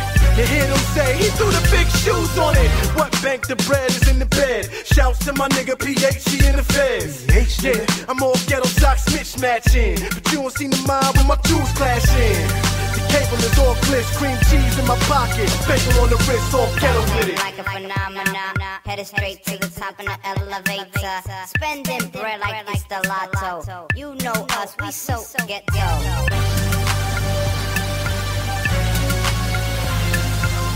Chase hoes that pose as stilettos. Let's go. Jeans sag due to the metal. Let's go. We keeps it all ghetto. Let's go. We keeps it all ghetto. Let's go. Luggage on the feet, she's so special. Shoes on the whip, ice on the bezel. We keeps it all ghetto. Let's go. We keeps it all ghetto. Let's go. We keeps it all ghetto. We keeps it all ghetto.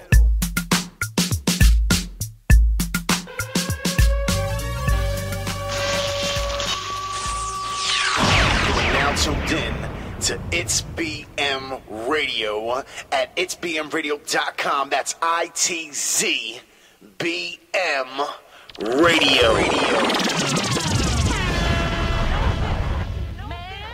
Alright, Sajin Mayhem Tyler up in the motherfucking building. And you need to check out some official real shit on itsbmradio.com. Big Woo's debut on itsbmradio.com. His featured LP coming out called Takeout. Check him out.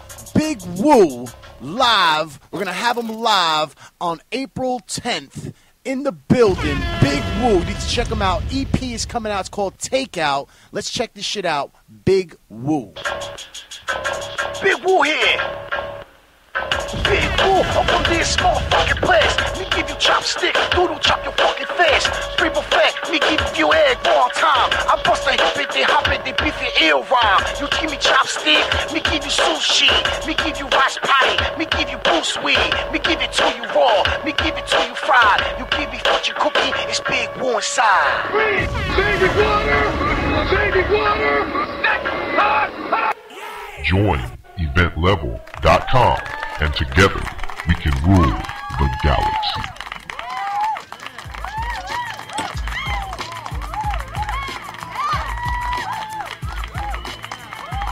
What up? You're back on the Final Round Show.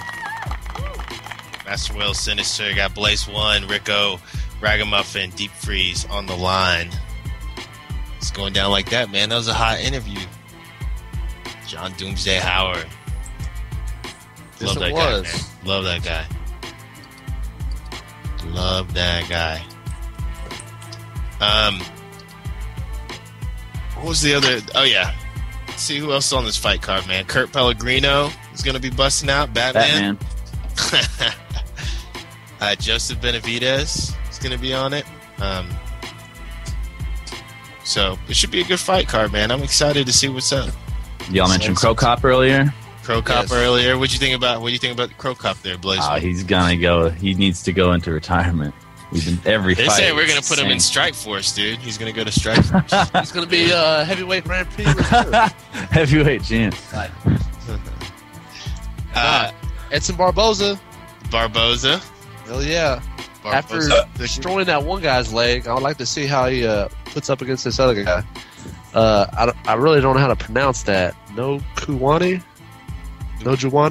Oh, that guy. He was from WC, wasn't he? Yeah, WC. He's a lightweight. They've been doing a lot of that recently. A lot of lightweight WCs against lightweight UFC fighters, and it's kind of, you can kind of see where it's coming from. A lot of the WC fighters are actually dominating. You know, Danny Castillo in the Versus, he dominated Joe Stevenson. Shane Roller coming in, knocking out Thiago Tavares. Shane Roller was looking tough. Yeah, they got him matched up against Melvin Gillard now in the summertime. What do you think about that, Sinister? What do you think about that? Hold on, I'm actually getting a message from so-and-so. I was checking that message on there. What were you guys chatting about? Roller versus Gilliard. Melvin Gilliard. That's a tough one, man. I think they're setting up Roller to get knocked out. They're using him as a stepping stone for Melvin Gilliard. You think so? That dude's hard to knock out, man. Yeah, man. That dude can take Shane a punch. Roller is hard to knock out. Yeah, that first round with Tavares, he was getting rocked. I mean, he was landing. Tavares pretty much won the first round just with the strikes he landed. Yeah. And then he was like a zombie. Yeah, he just came back and took him to the ground and fucking knocked him out. Speaking of zombies, Leonard Garcia was supposed to set up to fight Nam Pham, but Nam Pham got an injury, backed out, and guess who's replacing him? Oh, the zombies back in? Champ. Yeah, hell yeah. Sweet. So round 2, which was arguably one of the best fights ever.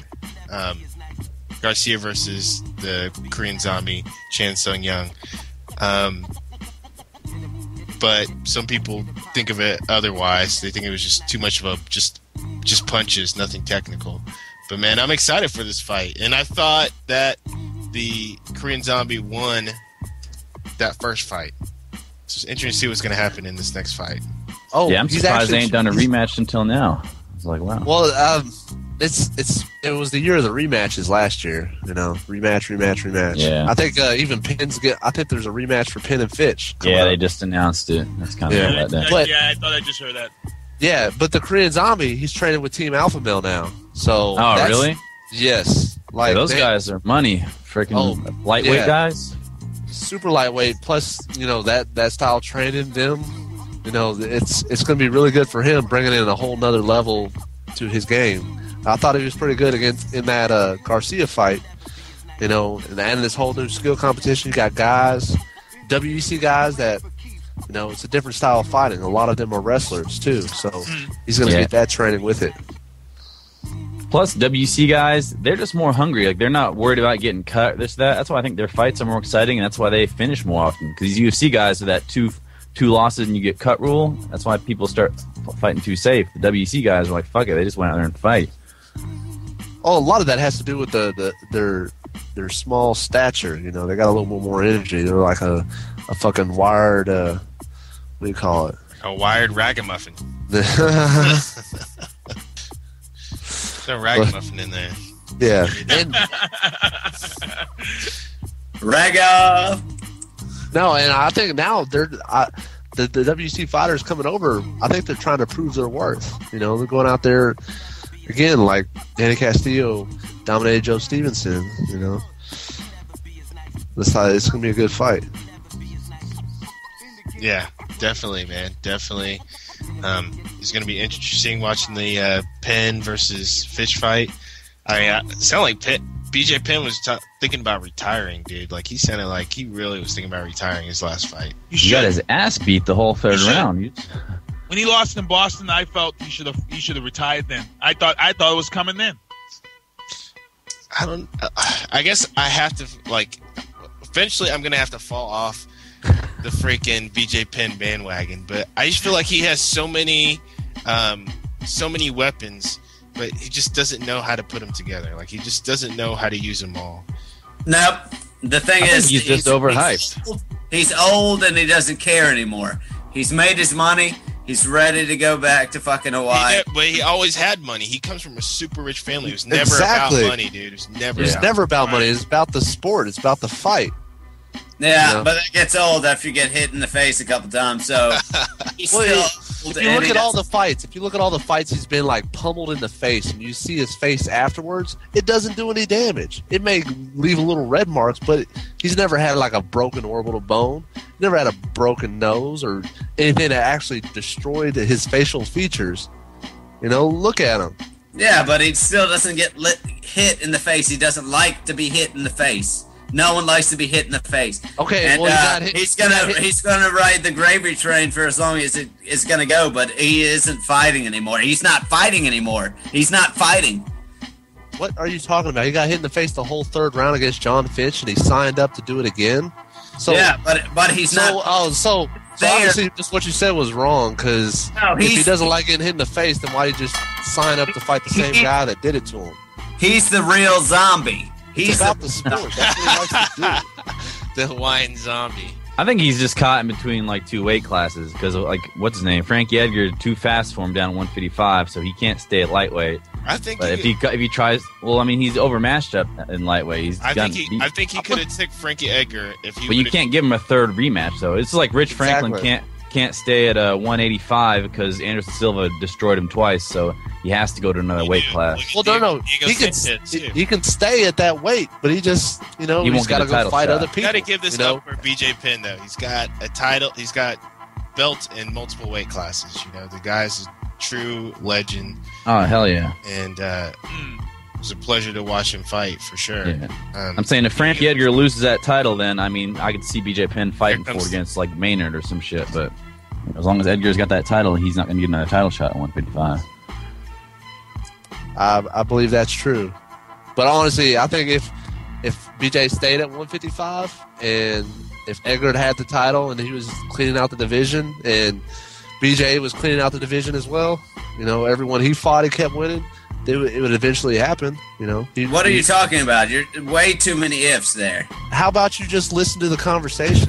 I did. You said if Greg made a title, if BJ Penn cleaned out the division, then they would fight. That is two huge ifs. Huge ifs. No, it's not. You didn't even listen to what I said the first time.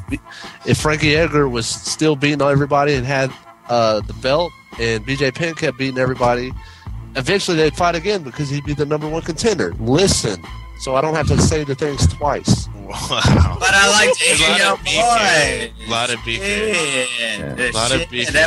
That voice is just so fucking good, though. He's got a good voice. Yeah, but see, like with BJ, that's the thing though, is like if he's not fighting for the title, I don't think he can be hungry. So like, there's certain fighters like that. They gotta be fighting for that championship, and if they're not, that's when they lose that motivation a little bit. Yeah. And once again, there we go back to that discussion about fans getting ripped off. Because if he's not fighting for a belt, he doesn't put out his all. And I felt that same way when he came to the ring against GSP. He didn't. I till this day I lost respect for him. I'm like, how the fuck do you show up in the ring against GSP looking like the Pillsbury Doughboy? Yeah, I could not understand that whatsoever. He should have been on his best game. He gassed out. I'd say he was gassed out by the third round. Yeah, and he let GSP just dominate him. I mean, BJ Penn should have brought a lot better fight to GSP. My feeling. I feel like he doesn't care anymore. I mean, he's just there for the paycheck. Like he made a statement like how many years ago? Like 2 or 3, maybe 3. It's probably like 3 years ago. He made a statement, and then maybe even 4 years ago, he made a statement, and now he has nothing to offer to anybody. He does not come to fight anymore. I think he comes to fight. He's part of there's a whole new school movement, or like you said, like when people come to a certain time, they just, they just don't get it. I mean, I think that maybe he's past his prime. I hate to say it. No, that's the exact thing. That's why you have to acquire those new talents on Strike Force to get those people who want to go to the next level. And that's why you do the fucking tough program. You want people coming in constantly because eventually you don't want to get punched in the face anymore. And that's exactly why. Unless you're Chuck Liddell. I just thought of this right now, and I want to say this. Exactly why, like, the GSPs and like all the people at the top of the game just want to go to the ground all the time. They don't want to get punched in the face because your face is what matters. Everybody knows that. They want to be able to preserve said face and just fucking smother people, do a couple fucking quick things, and then fucking smother people. And that's what's kind of going on in the MMA. And unless you have young bucks hungry, willing to throw knees to someone's jaw, or unless you're the Anderson Silva, who is a beast, was then you're gonna have GSP problems. smothering a Koscheck? He kept it on his feet for that whole fight. Broke his Yeah, jaw there you and go. orbital bone. What did you have? When You gotta was say when about was that? was it just The last It fight. was recently, so why don't you start watching fights and then you can actually I talk don't about it. I don't want to watch the fights. I want to watch the NCAA tournament here because it's the shit. Then log off and watch it while we talk about MMA. Oh, hey, this, Excuse me. I'm sorry. This is the final round sports show. It encompasses all sports. But listen, I want to say the same thing. I don't think my idea was completely without merit. I think it is definitely with merit. Yeah, I mean, if that dude's fighting one round, I mean that destroys my argument. So, but for the most part, people get complacent. I mean, that's just the way it is. You know what? This is the only thing I think about. You're throwing in GSP, you're throwing some other people. Like these people, I've noticed a lot with Greg Jackson fighters that he is a fan of the takedown. He's a fan of getting the takedown because some reason in the judge's eyes that wins fights. So I think a lot of Jackson fighters are happy to go to the ground and take down. Well, yeah, if that's their advantage, if you're better at wrestling, why not wrestle? It's a sport. Why would you give a chance to win if he sucks at wrestling? Exactly. That's my thing, man. Like, if I'm a fighter, which I'm not, I'm going in there to kill people. I just go ahead and kill them. And that's what I liked. That is exactly what I liked about Brock Lesnar. He went in there and killed people straight away. Until, of course, he lost. Because he had to eventually. But I mean, he wasn't the same fighter. He didn't want to kill people at that point. Like, I like fighters that want to kill people. Because they're the best fighters. They're the best fighters. And that's why Jones Bones is the best. Because he wants to kill people. If you want to kill people, you're going to win the fight. Because you have a certain hunger to kill people that can't be denied. I mean, the other dude doesn't want to kill people. He wants to fucking fight. He wants to fucking juke around and fight a fight. The other dude wants to kill you. He's going to kill you, period. Why don't you go down to the local bar and watch the local bums fight at closing time if you want to see people have like violent fights? 'Cause it is a sport. Yeah, I'm just saying. I'm not saying it's not a sport. What I'm saying is the dude that wants to win more, like look at Liaison or Lawson. When he was in Boston, in his hometown, he wanted to kill that motherfucker to show his cats that he was the best fighter round, right? He left. That was his most dominating performance. Absolutely. Against Gabe Rudiger, killed that dude. Killed him. Like, when he left that event, I mean, if he had the same desire to fucking put on a performance and just, like, literally, that fight, he dominated that dude. I think they had some personal beef, too. Like, they were talking mad smack before that fight. You know what's funny? I don't know if you guys saw it at the national level here, but the videos were so funny that Gabe Rudiger had this thing about the whole cake thing. What's the cake thing? It was on the tough. They were both on the same season of The Ultimate Fighter. Yes. And that's where it all started from. Yep. Yeah, and there was this whole video that Joe shot about Godzilla coming to Boston. Yo, search it on YouTube. It's funny as hell, and it's supposed to be Gabe Rudiger, and he actually had shirts made up, and it says, "I like fighting like a fat kid loves cake," which was real funny. So search it. I won't blow it for you. Just search Joe Lozon video, Gabe Rudiger. It's a pretty funny video. That's good, guys. So just to switch gears real quick, man. Right now, Gonzaga's beating the hell out of St. John's, messing up some people's tournaments. Not messing up mine. I got Gonzaga going to the Elite Eight, dude. I got them. I got UCLA still winning. I got you got UCLA? Yeah. Man, Cincinnati's an obvious pick, though.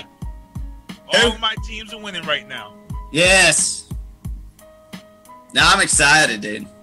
Gonzaga is like my one upset pick. I've got him going deep, dude, because I think they can beat these cats just because they're tall and they can put it inside, put it up, and they've been hitting threes this game. And then they're going on against BYU. Hopefully they can shut down that asshole, Jimmy Fredette. And if they can do that, then they go on. And then they got fucking Florida. They may be able to beat Florida, and I think they can. Jimmer. He's good. He's good. Nice. Louisville get beat? Yes. Yeah, that's crazy. It's nuts. Kinda sucks. Morehead at State. Yeah. Kinda sucks.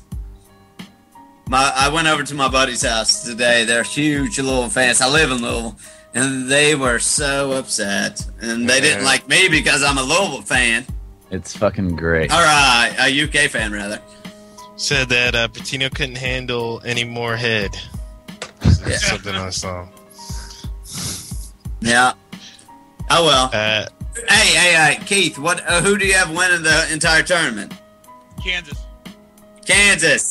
I agree with you 100%. I mean, those twins are just 100% awesome.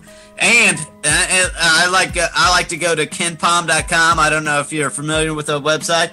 It's all kinds of data. But if you look at the offensive efficiency of Kansas, they're about shooting about 57.5% from the field, but they're keeping their opponents at about 43%. So the margin of that is 14% scoring margin, which is just fantastic. And then my second favorite team is Duke. They're very good. And then of course Ohio State. Kentucky can beat them. I'm a Kentucky fan. I hope they win. But definitely Kansas is going to be in the final game. See, what do you think about Ohio State, man? I mean, well, they'll probably get they're past. Like a 3-point making machine. They are awesome. 3 points, awesome. But I mean, I think everybody has to realize that. I mean, if anybody's watching any kind of YouTube videos, they have to, if you're a coach, you have to understand that this is the basic premise of or ESPN. You have to understand this is the basic offense. I'm going to throw it to Sullinger. He's going to be guarded by the postman. Then you're going to have either the top dude come in and guard or the guy from the left or right, depending on what side he is. But the thing is, you cannot also leave their number one 3-point guard or shooter available to shoot that shot. If you're going to double team Sullinger, you're either going to have to get that ball or also at least be in the lane or be in at an angle where you can fucking not allow him to get the ball and shoot it openly. I want to switch gears real quick though. We hit on March Madness basketball. I was reading today. Goodell fired back on Adrian Peterson about his slavery comments on the NFL and NFL LPA bargaining agreement next year. Fears of a NFL lockout, and Sinister. Yeah, what's up? Now, what is your take on what's going on here with the NFL lockout and what's going on here? It's crazy, dude. Crazy drama going on. We are sitting here, and I'm IMing you some stuff that's coming to me. It's getting ugly. As you know, on Friday night, the players walked away. Now, here's the deal, because we were talking about this last week, and I knew that Friday was the deadline date. They had extended it to Friday. On Friday night, the players walked away. The NFLPA walked away from the table, and the owners thought that there was something that was going to happen. And what happened was that they walked away from the table. The NFLPA shut their website down. You can't even go to the NFL Players Union website now. It's shut down. And they just certified, which means they're no longer a union. It means that they're going to represent themselves with lawyers, and they're going to go after the owners. What's come down now is that this is probably going to end up in court if nothing gets settled, and they are looking for the judge, whoever handles this case, to force the owners to go back 10 years and audit what they find. Now, here's the reason why this was really no surprise to me, because 2 days before that deadline on Friday, the big news story out there was that the arbitrator had found that the owners had lied about the money that they had pulled in from advertisers and TV sponsors. That's friggin' huge, because supposedly some of these owners were up front. You know, I don't want to say any guys because I don't know which owners weren't being up front. But, I mean, here's a guy like Jerry Jones who's got, Dallas Stadium. He's got to be pulling in a lot of freaking money just this season alone. He's got the biggest stadium in the NFL right now. He's got tons of sponsors because he's got the biggest, best new stadium. So as a player, a lot of people are out there saying, oh, it's just crybaby millionaires. People forget that you have 53 players per squad. Only your top starters, your top 11 are really your big money players. Once you get down into your second string and third string players, those guys aren't making that much money. You're 4 years to be vested in the NFL, and that's kind of why Kevin Mawae and these guys, Tom Brady, he's a big rep. But this is why you got to tell these guys to man up and pick a side, because Kevin Mawae is telling these guys, the NFL Players Union is telling these guys, the draft is coming up, make a decision.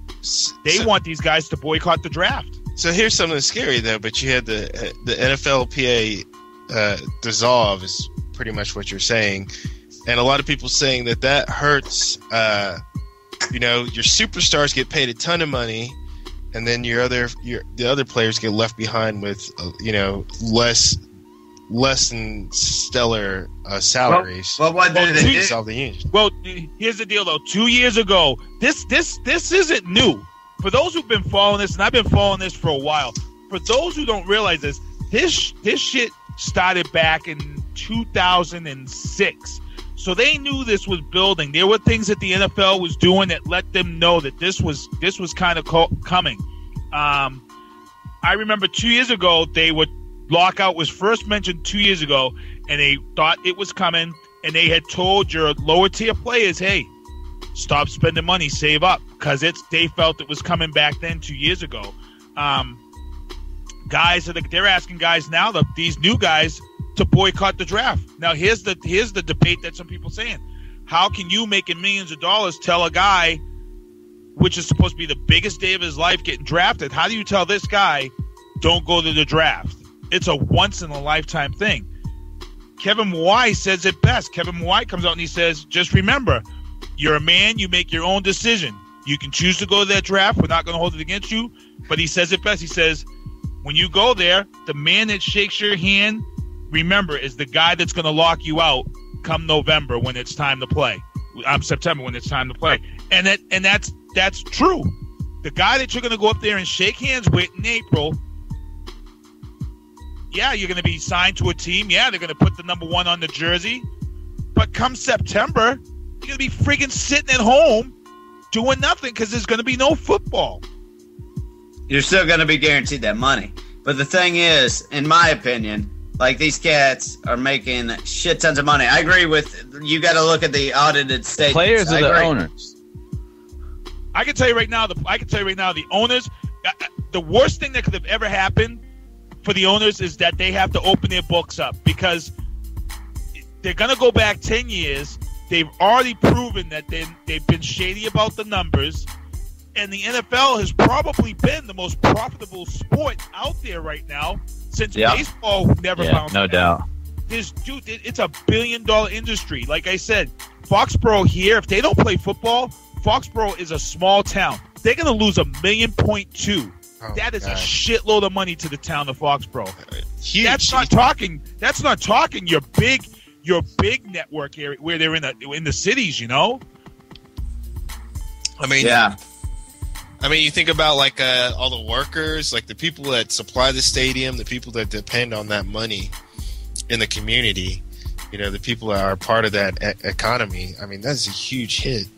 What about your What about your crappy franchises that don't make it to the playoffs every year that may not be able to bounce back, you know? Teams that are just on that cusp, you know? I mean, Detroit Lions, they had a good season last year. They're coming up. But a team like the Detroit Lions, Cincinnati Bengals, dude, they don't have a market. They're not pulling a 13 or a 14. They're not getting Monday night games like the Patriots. Who's being greedy here? Who's being greedy here? Who's the greedy dude? Who's the greedy side? Who's? It's going to come down. It's going to come down to the owners when they show exactly what the owners are making and what these guys are making. But listen, dude. But the owners have a fucking financial stake in that business, so they have to have a higher return than the players who have nothing but their athletic ability. Yeah, but they have a higher return because one of the things that people don't know about the NFL is that the NFL is a non-profit organization. They have a 501(c) status, which a lot of people don't even know about. I didn't even know about it. That's not true. Told me. That's not true. No, that's just Green Bay. Green Bay is the only team that has that status. Trust me, the NFL has a 501(c) status. That's the reason why the players are certified, so they can get all this information out in the open. That's why they donate so much money to the stuff they donate to. Go ahead, research it, look it up, and you'll be saying to me, holy shit, that's fucking crazy. The only team that I know that does that is Green Bay. It's non-for-profit organization. No. Green Bay is owned by shareholders. The fans are shareholders. Go under, search NFL as a 501(c), and you'll be amazed. Trust me. NFL 501(c). Yeah, I'm Googling it now. I'm finding some results. Right now, because they could lose their status with this. When they open these books up, they can lose that status that they have. I have a buddy who's a lawyer. We talked about it on the air on Wednesday night on TV. Nice. All right. So, what's this mean for the owners? What's this mean for if this airs out? What's this mean? Well, I mean, you're going to open your books. Let's take Kraft, for instance. Bob and Jonathan Kraft here put together a nice little city around the stadium. They're making a lot of money, a lot of profit off the stuff that's going on up here. But Kraft's a different type of owner. Kraft's a guy that was a fan, you know, and he did things differently. A lot of guys changed their ways because of Kraft and the way Kraft did business. A lot of players respect Kraft. There's some things that Kraft has done that I didn't agree with, but I understand why he did it. But you got to look at a team like Detroit Lions. They have a good fan base, yet they never win a Super Bowl. They never put a playoff team there, and sometimes you wonder why. Why are they doing that to their fans? This is a team that had the best running back in the history of the NFL, and Barry Sanders, and he didn't get to the Super Bowl. This is a guy that walked away from the sport and never looked back because they had a guy like Matt Millen as the friggin' GM of the team. Matt Millen, are you friggin' kidding me? What does he know about running an NFL team? Are you serious?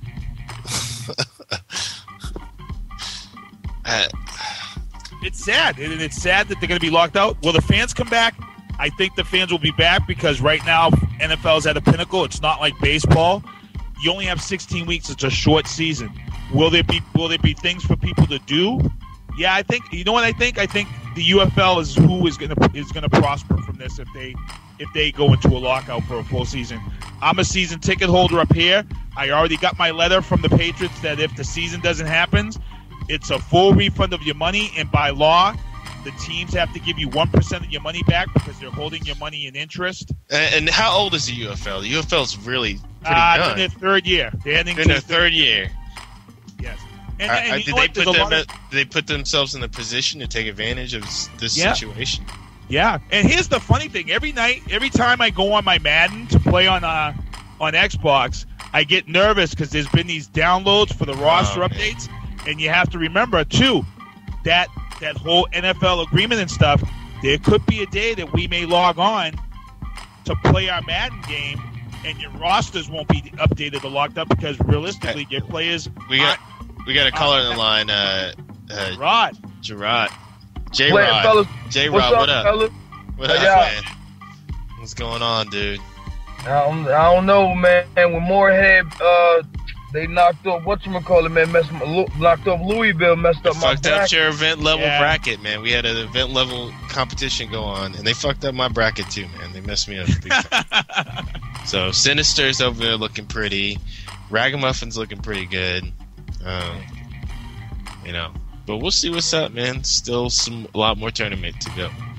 Yeah, man. Yeah, man. Other than that, though, look, but man. We're talking right now about the NFL lockout, and there's a lot of the drama that's unfolding right now. It's just incredible. I really hope to have NFL next year. I mean, that's what I look forward. People like me in their miserable lives look forward to one thing, and that's football season. And for some...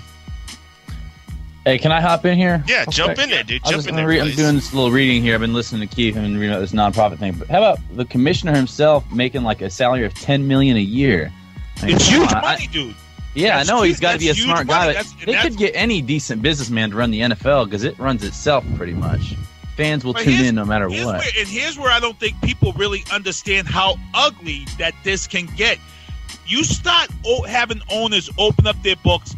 The information that comes out that books, let's see how much information comes out, because let's be honest here. In order to get a team and to get what you need, you got to grease politicians. Politicians are not on the up and up. There's a lot of greasing that goes on to get shit where it's got to be when it involves the NFL. So now you start opening up books. People's names may start coming out of this. As people who got kickbacks, politicians who may have got kickbacks in maybe New York to help push a stadium through. Yeah. This is the shit that's going to get ugly. And here's the other thing too. They were also told that the owners have every right now to turn around and have the judge tell the players to open up their finances, their financial statements as players, to show what these guys make from sponsorships, from events, when they go to events and they get charged for events. It could get ugly. I don't think it's going to get that far. I want to see something come down before the draft. I really don't want to see us have to get to the draft and see guys at the draft boycotting the draft and maybe booing a player that decides he's going to go to the draft. And I really don't want it to get to that. I hope it doesn't. That'd be a real shame for some of those like college prospects that have been like trying to become pro their whole life, and then that 1 year, it's kind of ruined. Yeah.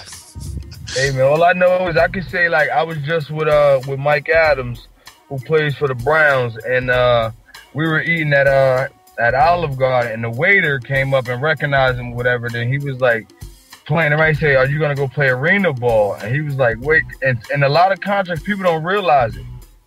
Some people say, "Oh, NFL players, some are gonna go to Europe. They're gonna play in arena, Yeah, they can't. or Yeah. in Canada." Let me tell you. What he said to me, I can't get into certain details, you know what I'm saying? I got to respect his privacy, but what he did say is, ain't no real NFL players who's locked into a decent contract is going to be allowed to play in any other league anywhere in the world.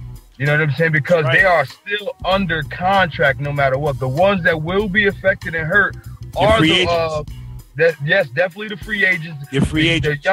The young ones coming out of college. You know what I'm saying? So I think it's $9 billion. Let's be for real, man. Like, stop trying to have a big purse. Split that money up, man, and let's watch some fucking NFL football, man.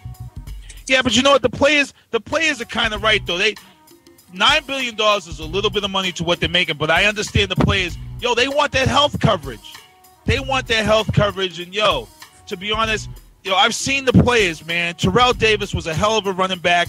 I seen the guy in Hawaii. 5 years this dude ran the ball hard for Denver. He can barely walk. I see Andre Tippett all the time up here. Another dude, his hips are all messed up. It takes a toll on your body, and these guys should be getting compensated for the work they do for this organization. Yeah, that would be chump change for the owners too. They can afford. But again, those guys are the star players. We can't get away from the star players versus the guys that are sitting on the bench. Plenty of those guys suffer career-ending injuries too, though. Yeah. I mean, Yeah. And running backs, their career is short these days. It's like what, 4 or 5 years? 4 years. Yeah, if you can get 4 years in at a running back, yo, you did damn good for yourself because you got to be 4 years vested in the NFL to get a pension. So if you can get 4 years in, you're good.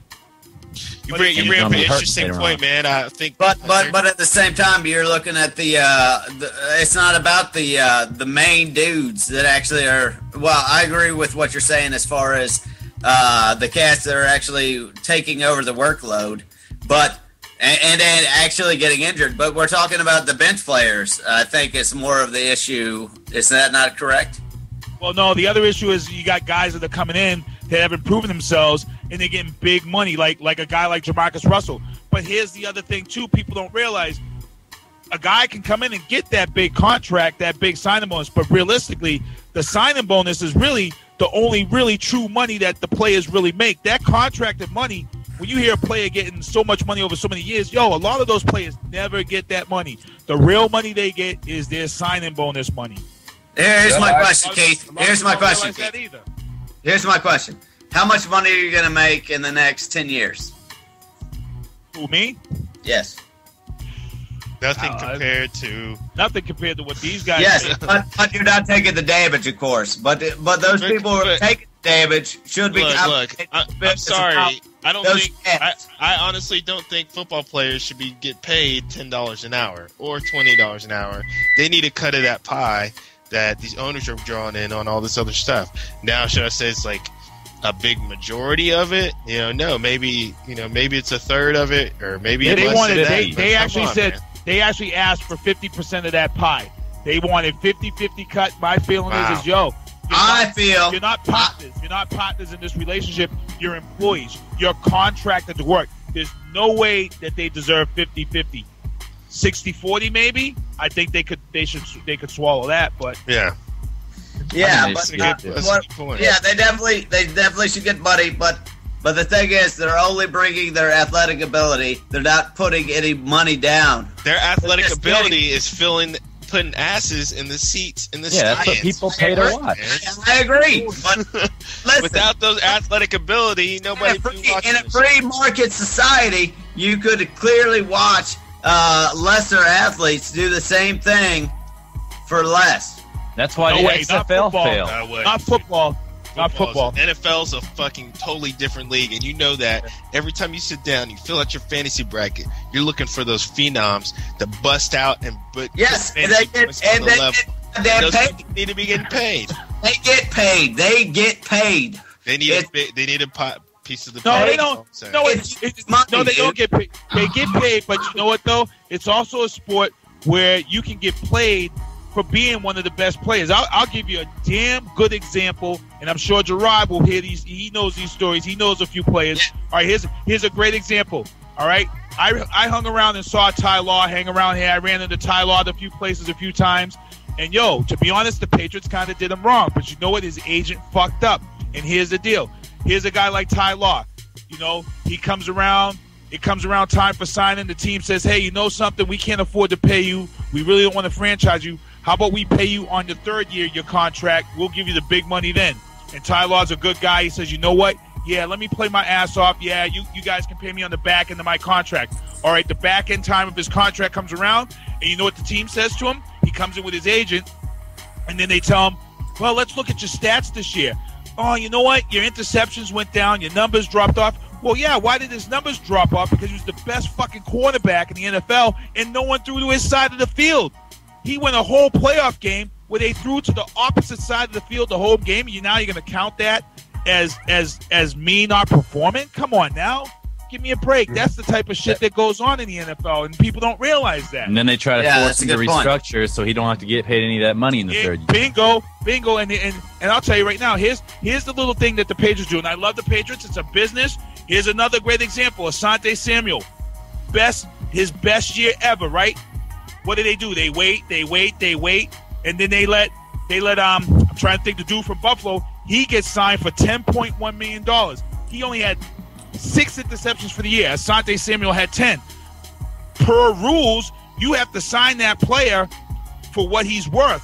So now, because this guy who had less interceptions got signed for more money, the Patriots like, well, we're not going to pay you that. That's way too much money. So Asante ends up in Philadelphia. It's a business, but that's the nasty game they play.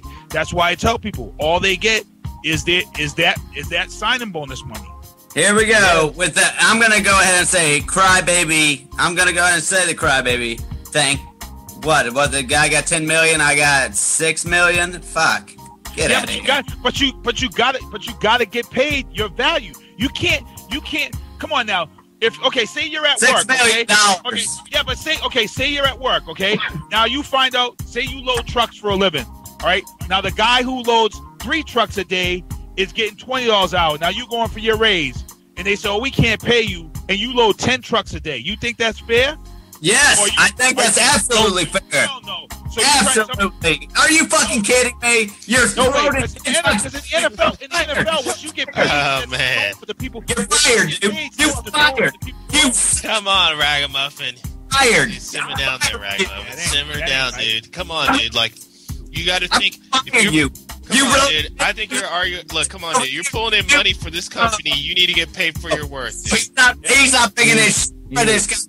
He's not bringing in shit for this company. He's fucking loading 10 trucks a day. Get the fuck out of here. I'm going to get another dude that's going to load 10 trucks a day. What is your entitlement, dude? Get the fuck. See, that ain't, I don't agree with that. That's not right. That is absolutely right. Ragamuffin, calm down, dude. I am fucking living this fucking drink, dude. Calm the fuck down, dude. And hey, listen, dude, I'm in the same business. If I don't fucking pull my weight, I'm getting fired, dude. Yeah, but you get your commission, you get your cut, dude. You get money based on your performance, so that's not the same position at all. Exactly the same position. Shut up. Hey, these dudes are pulling their weight. You hear this guy? Shut up. But that guy has to perform. That's the stuff that does go on. That's the games they play. Fuck. Those guys deserve what they are based upon. Period. All right, so you're trying to tell me a guy like Ocho Cinco, he goes to the table with the Bengals. Say if his contract's up, he goes to the Bengals and he says, look, this is what I want. And the Bengals are going to say, well, you know what? You had 90 receptions last year. This year you only had 70. Your receptions went down. So you're telling me he doesn't deserve it when the real reason is his receptions went down because Carson Palmer sucked ass? Yeah. That's fair? That Ocho should take a hit because his quarterback fucking was ass out horrible? If the team don't play, man, then you don't deserve your goddamn bonuses. No way. Exactly. Absolutely. He didn't do his job. He didn't get the receptions. That's not true, though, that he didn't do his job. No, he may have done his job. But at the same time, by his argument prior, it was like you didn't throw to the thing, but at the same time, his hips ain't going to be hurting because he didn't get hits because he didn't reserve his job. I mean, what? He's just saying he'd have to get paid the same amount as another receiver that had similar performance. That's then, what, you know. No, who cares? You're gonna do. I'm sure they do, but they have to find another job. They have to find another job. Ocho Cinco is trying to find a job. It's a free market society, dude. He has a job. It is a job market just like anything else. He's trying to try out for the soccer league, I believe. That's why they have a collective bargaining agreement. No. Garbage. Well, then the NFL can give back its tax money to the government that it gets from being the frickin' nonprofit organization. Yep. Exactly. Now that's a good argument. Woo! Wow. Yeah, that's what you wanted, huh? I love it. Look, hey, Keith. Look, I support Keith in the sense. Look, I agree on both sides, but I can understand what Keith is saying because that's like, look, check this out. That's like with Mike. When Mike was in San Francisco, right? He's fucking starting 2 years in a row. He was balling. Now he's in the groove, and this is like I think his first year he was in the rotation. His second and third year is when he's balling. They get my man Nate Clemens, give him all that fucking money, and what does he do? He did nothing. Even this year, he was fucking getting pissed on, embarrassed. So okay, Mike gets more money. He goes to Cleveland. He's not playing as much as he was in San Francisco. New program, new coaching staff, but he's in the mix. So you telling me with football being a physical fucking sport, all I'm going to say is give the players their bread. Don't be just saying, okay, he does this, he does this. We're talking billions of dollars here, bro, that none of us, they get thousands of dollars in checks. Every Sunday, we got to wait 15th, 30th, every other Thursday, however the fuck you get paid. Let's break it down realistically. If you was in them shoes, getting beat the fuck up, even in practice and everything of what goes on in that football world, you want your money. So whatever anybody argues for, I support that shit. So if one person who is producing less is getting paid more and one dude is busting his ass, I feel the dude who's busting his ass should get his compensation. But when they say that's politics, this is what we're going to do to you, right? That's not the argument. Hold on. I want to talk to Jerry real quick. That's not the argument, I don't think, that's based on this. It's not about fucking sharing money between players at all. Is it about like you're getting paid more than me and I am doing more work? It's not. That's not the argument. That's not the argument. If that was the argument, I would say, yeah, that makes sense. But it's not the argument. I think that is the argument. That's your performance, dude. Your physical performance. Are you a superstar? You need to be getting paid. You're coming out here. You're making a huge performance you're doing this huge performance out there, bringing in the numbers, bringing in the wins, building up the franchise, and not getting paid and getting pay cuts. Meanwhile, some guy that comes in as a rookie that's hyped up and Demarcus Russell might fucking suck balls when he comes there, gets a pay raise way above you, gets paid tons of money. Yeah, gets paid way over you, and doesn't even perform anything. Meanwhile, you're still continually getting pay cuts. Is that the issue?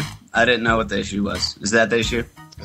You're trying to talk about the bench riders getting their pay from the owners, right? Nobody gives a shit about the bench riders.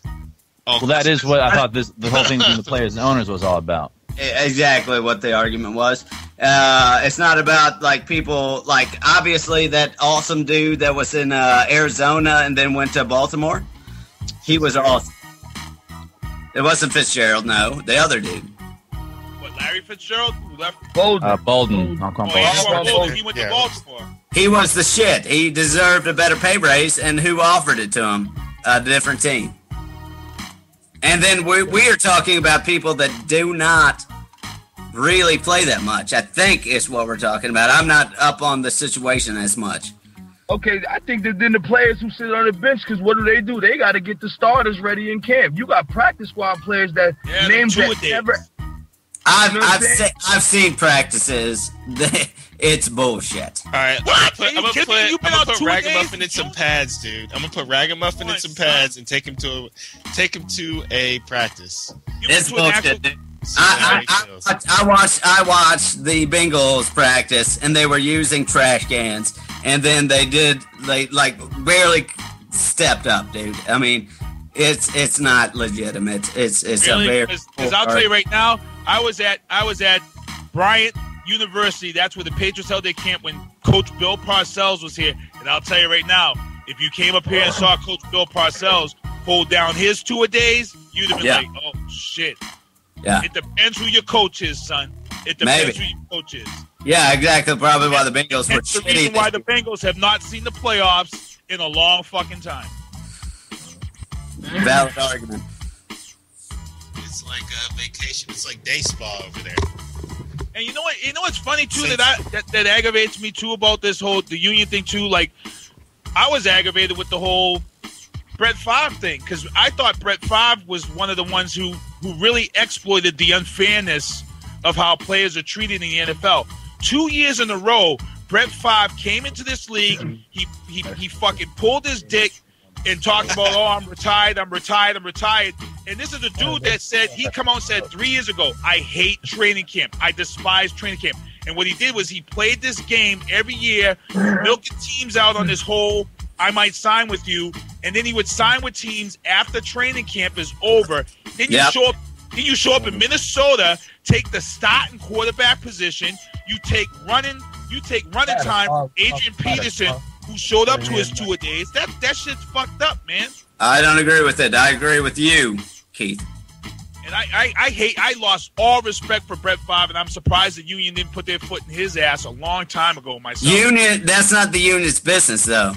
Yeah, it is, because you're making a mockery of the system. You got a guy. No. You think it's fair for a player who's trying? You think it's fair for a guy who's the backup quarterback at that time? Is the dude Sinister Wallace, right? He was right? He's in Minnesota. He's sweating on his two-a-days. Or And Jackson. now Brett Favre comes moseying in here. You know, in training camp's over, he comes in 2 weeks before the first preseason game. He's going to be starting quarterback. Yeah, Javaris Jackson. Thank you.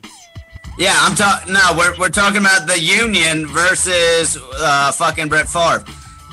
Brett Favre's an asshole. The union also an asshole for not fucking putting the fucking foot up their ass. Yeah, how come they should have policed up their own right there? They absolutely should police their own. They don't. They don't care. They need those names in their own union to make their own case for fucking bullshit. And they're going to, and the union is just about their own good, right? Like there's a head. How much does the head of the union make? The NFL makes $10 million. You said. How much does the head of the union make? That's the question. Give him why, and I don't think I wouldn't consider him a top tier moneymaker. Kevin. How much? How much is the real question? Kevin. No one. I'd say he probably makes $2 million at least. Well, he's a player, so yeah, you could probably get it up. There is a site. USA Today has the money that they make. No, the player is the head of the union. No way, that doesn't happen. Kevin Mawai. He's the head of the NFL union. Yeah, Kevin Mawai is one of the top guys. And to be honest, Tom Brady is also the rep. He's not the guy that runs the union. He's not the dude. He represents them. He's not the head of the union. The guy that is the head of the union is going to be making serious grill as well off the backs of everybody else. Well, right now it's Kevin Mawai is the president. No, I don't know. What? He's because he just announced his retirement in September. I gotta look some shit up. Yeah, and then some other dude, D. Morris Smith. Because the president passed away. And I want to say it was not Drew Pearson, Gene Lockhart, Upshaw. Gene Upshaw, yeah. Away. Gene Upshaw passed away, and then I believe Drew Pearson was named the acting NFLPA president, and then Kevin Mawai took over in like October or September. Roger Goodall is the president of the NFL. Commissioner. No, yeah, he's the commissioner of the NFL, but he's not of the NFLPA. You're talking about the NFLPA, right? The union. Yeah, Goodell's repping the owners. Yeah. It's gonna be real interesting. Like I said, I think I agree that they should show the books. The books are great. I want to see the books as well. The question is how deep do they go into the books? That's my question. How deep do they go? Because if they go deep into the books, there's going to be some people's names put out there. It's going to get ugly. It's going to be like the steroid scandal, my feeling. Man, it's going to get ugly. There's a lot to go through. A lot to go through. I'm going to wrap up the show. You can save some for next week, dude. It's getting heated. That was hot, dude. We were on fire tonight. Yeah, no doubt. For real, man. No doubt. Yo, we smashed them 2 weeks in a row, man. Yes, sir. Yes, sir.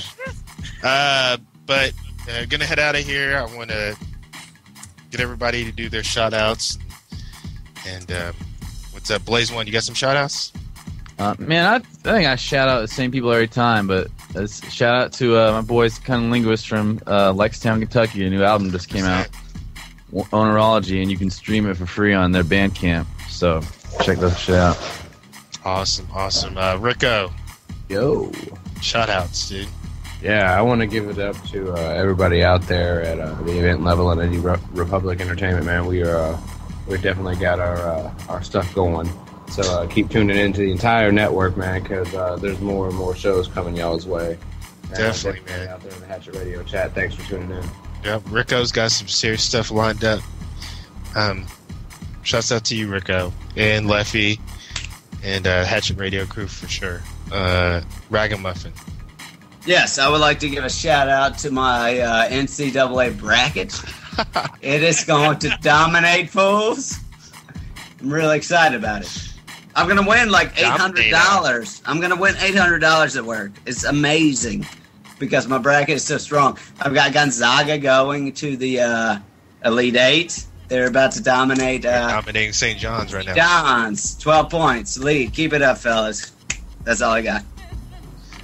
And my man of the hour, Sinister, what's up, man? What do you got? What do you got going on? First of all, I want to thank my cousin who invited me on this network for me to be part of 2 shows on here, the Big Rock Show, and now the Final Round. When you guys first asked me to come on, I was saying to myself, man, I got a TV show. I got 2 radio shows here in Boston. How the hell am I going to do another radio show? And I'll tell you right now, you guys are bringing the fire every week.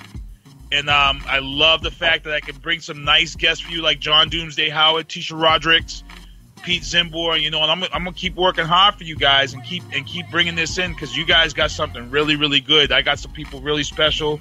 I want to give a shout out to On the Mark radio show, Sports Page with Joel Neal TV show, the franchise. Big shout out to CFX and whoever robbed Gary and Linda's house because they knew that they were at the event in Plymouth. Yo, they're going to get theirs. They're going to get theirs in a big way. So Tom is a bitch for someone to do that because whoever it was, they knew their dog died and they didn't have their dog at the house no more. So they're going to get theirs, man. My heart goes out to Linda and Gary Shields. Definitely, man. And shouts out to John Doomsday Howard. Like you said, Sinister's, this show is bringing the heat every week. Every week it gets even bigger and bigger.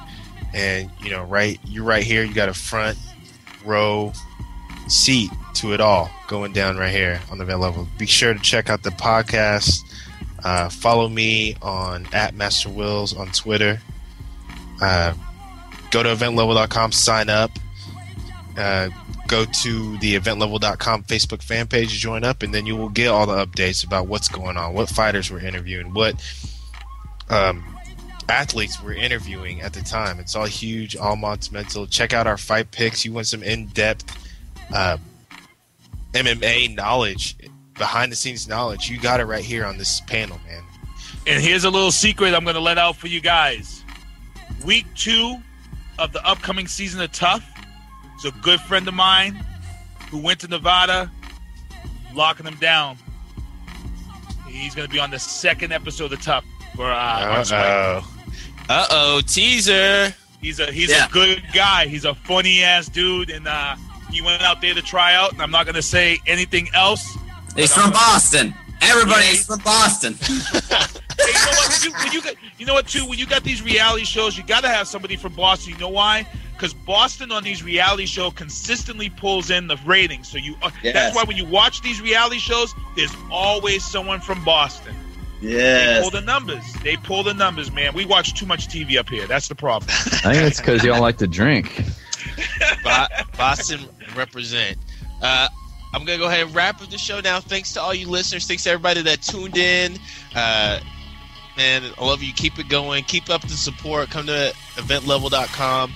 Join the movement, man. Join the indie movement. We're underground, and we're going to keep this movement going full steam. So come to eventlevel.com. Sign up.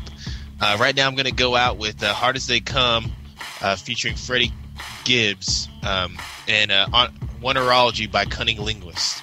So we're going to get a little shout out to you, Blaze One. Good choice. To the Cunning Linguist. Yeah. Oh, yeah.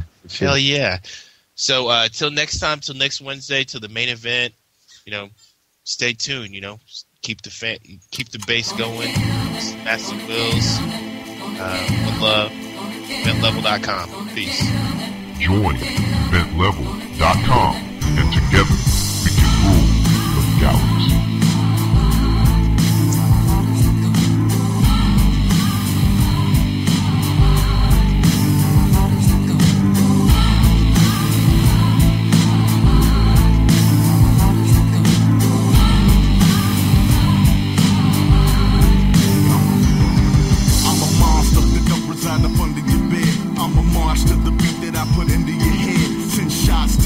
I deliver you death. You can barter your tomorrow, but the martyr you left. Get you hot under the collar when my name's on your breath. Click the starter on your Impala, I'll be there when you wreck. Fucking with me, you better keep your feelings in check. Be the life of the party or a lifeless body. Get with me thinking you hard, you be hardly standing. I'm the hardest of them all, you the hardest landing. Face first in the asphalt, your ass talk. Too reckless, now you helpless from the rounds you caught. I teach your ass a lesson outlined in chalk. Have you hostage in the hospice kind trying to walk. I am bravery in the bottle, I am courage in the glass. I got the government's approval, prohibition couldn't last. I go hard.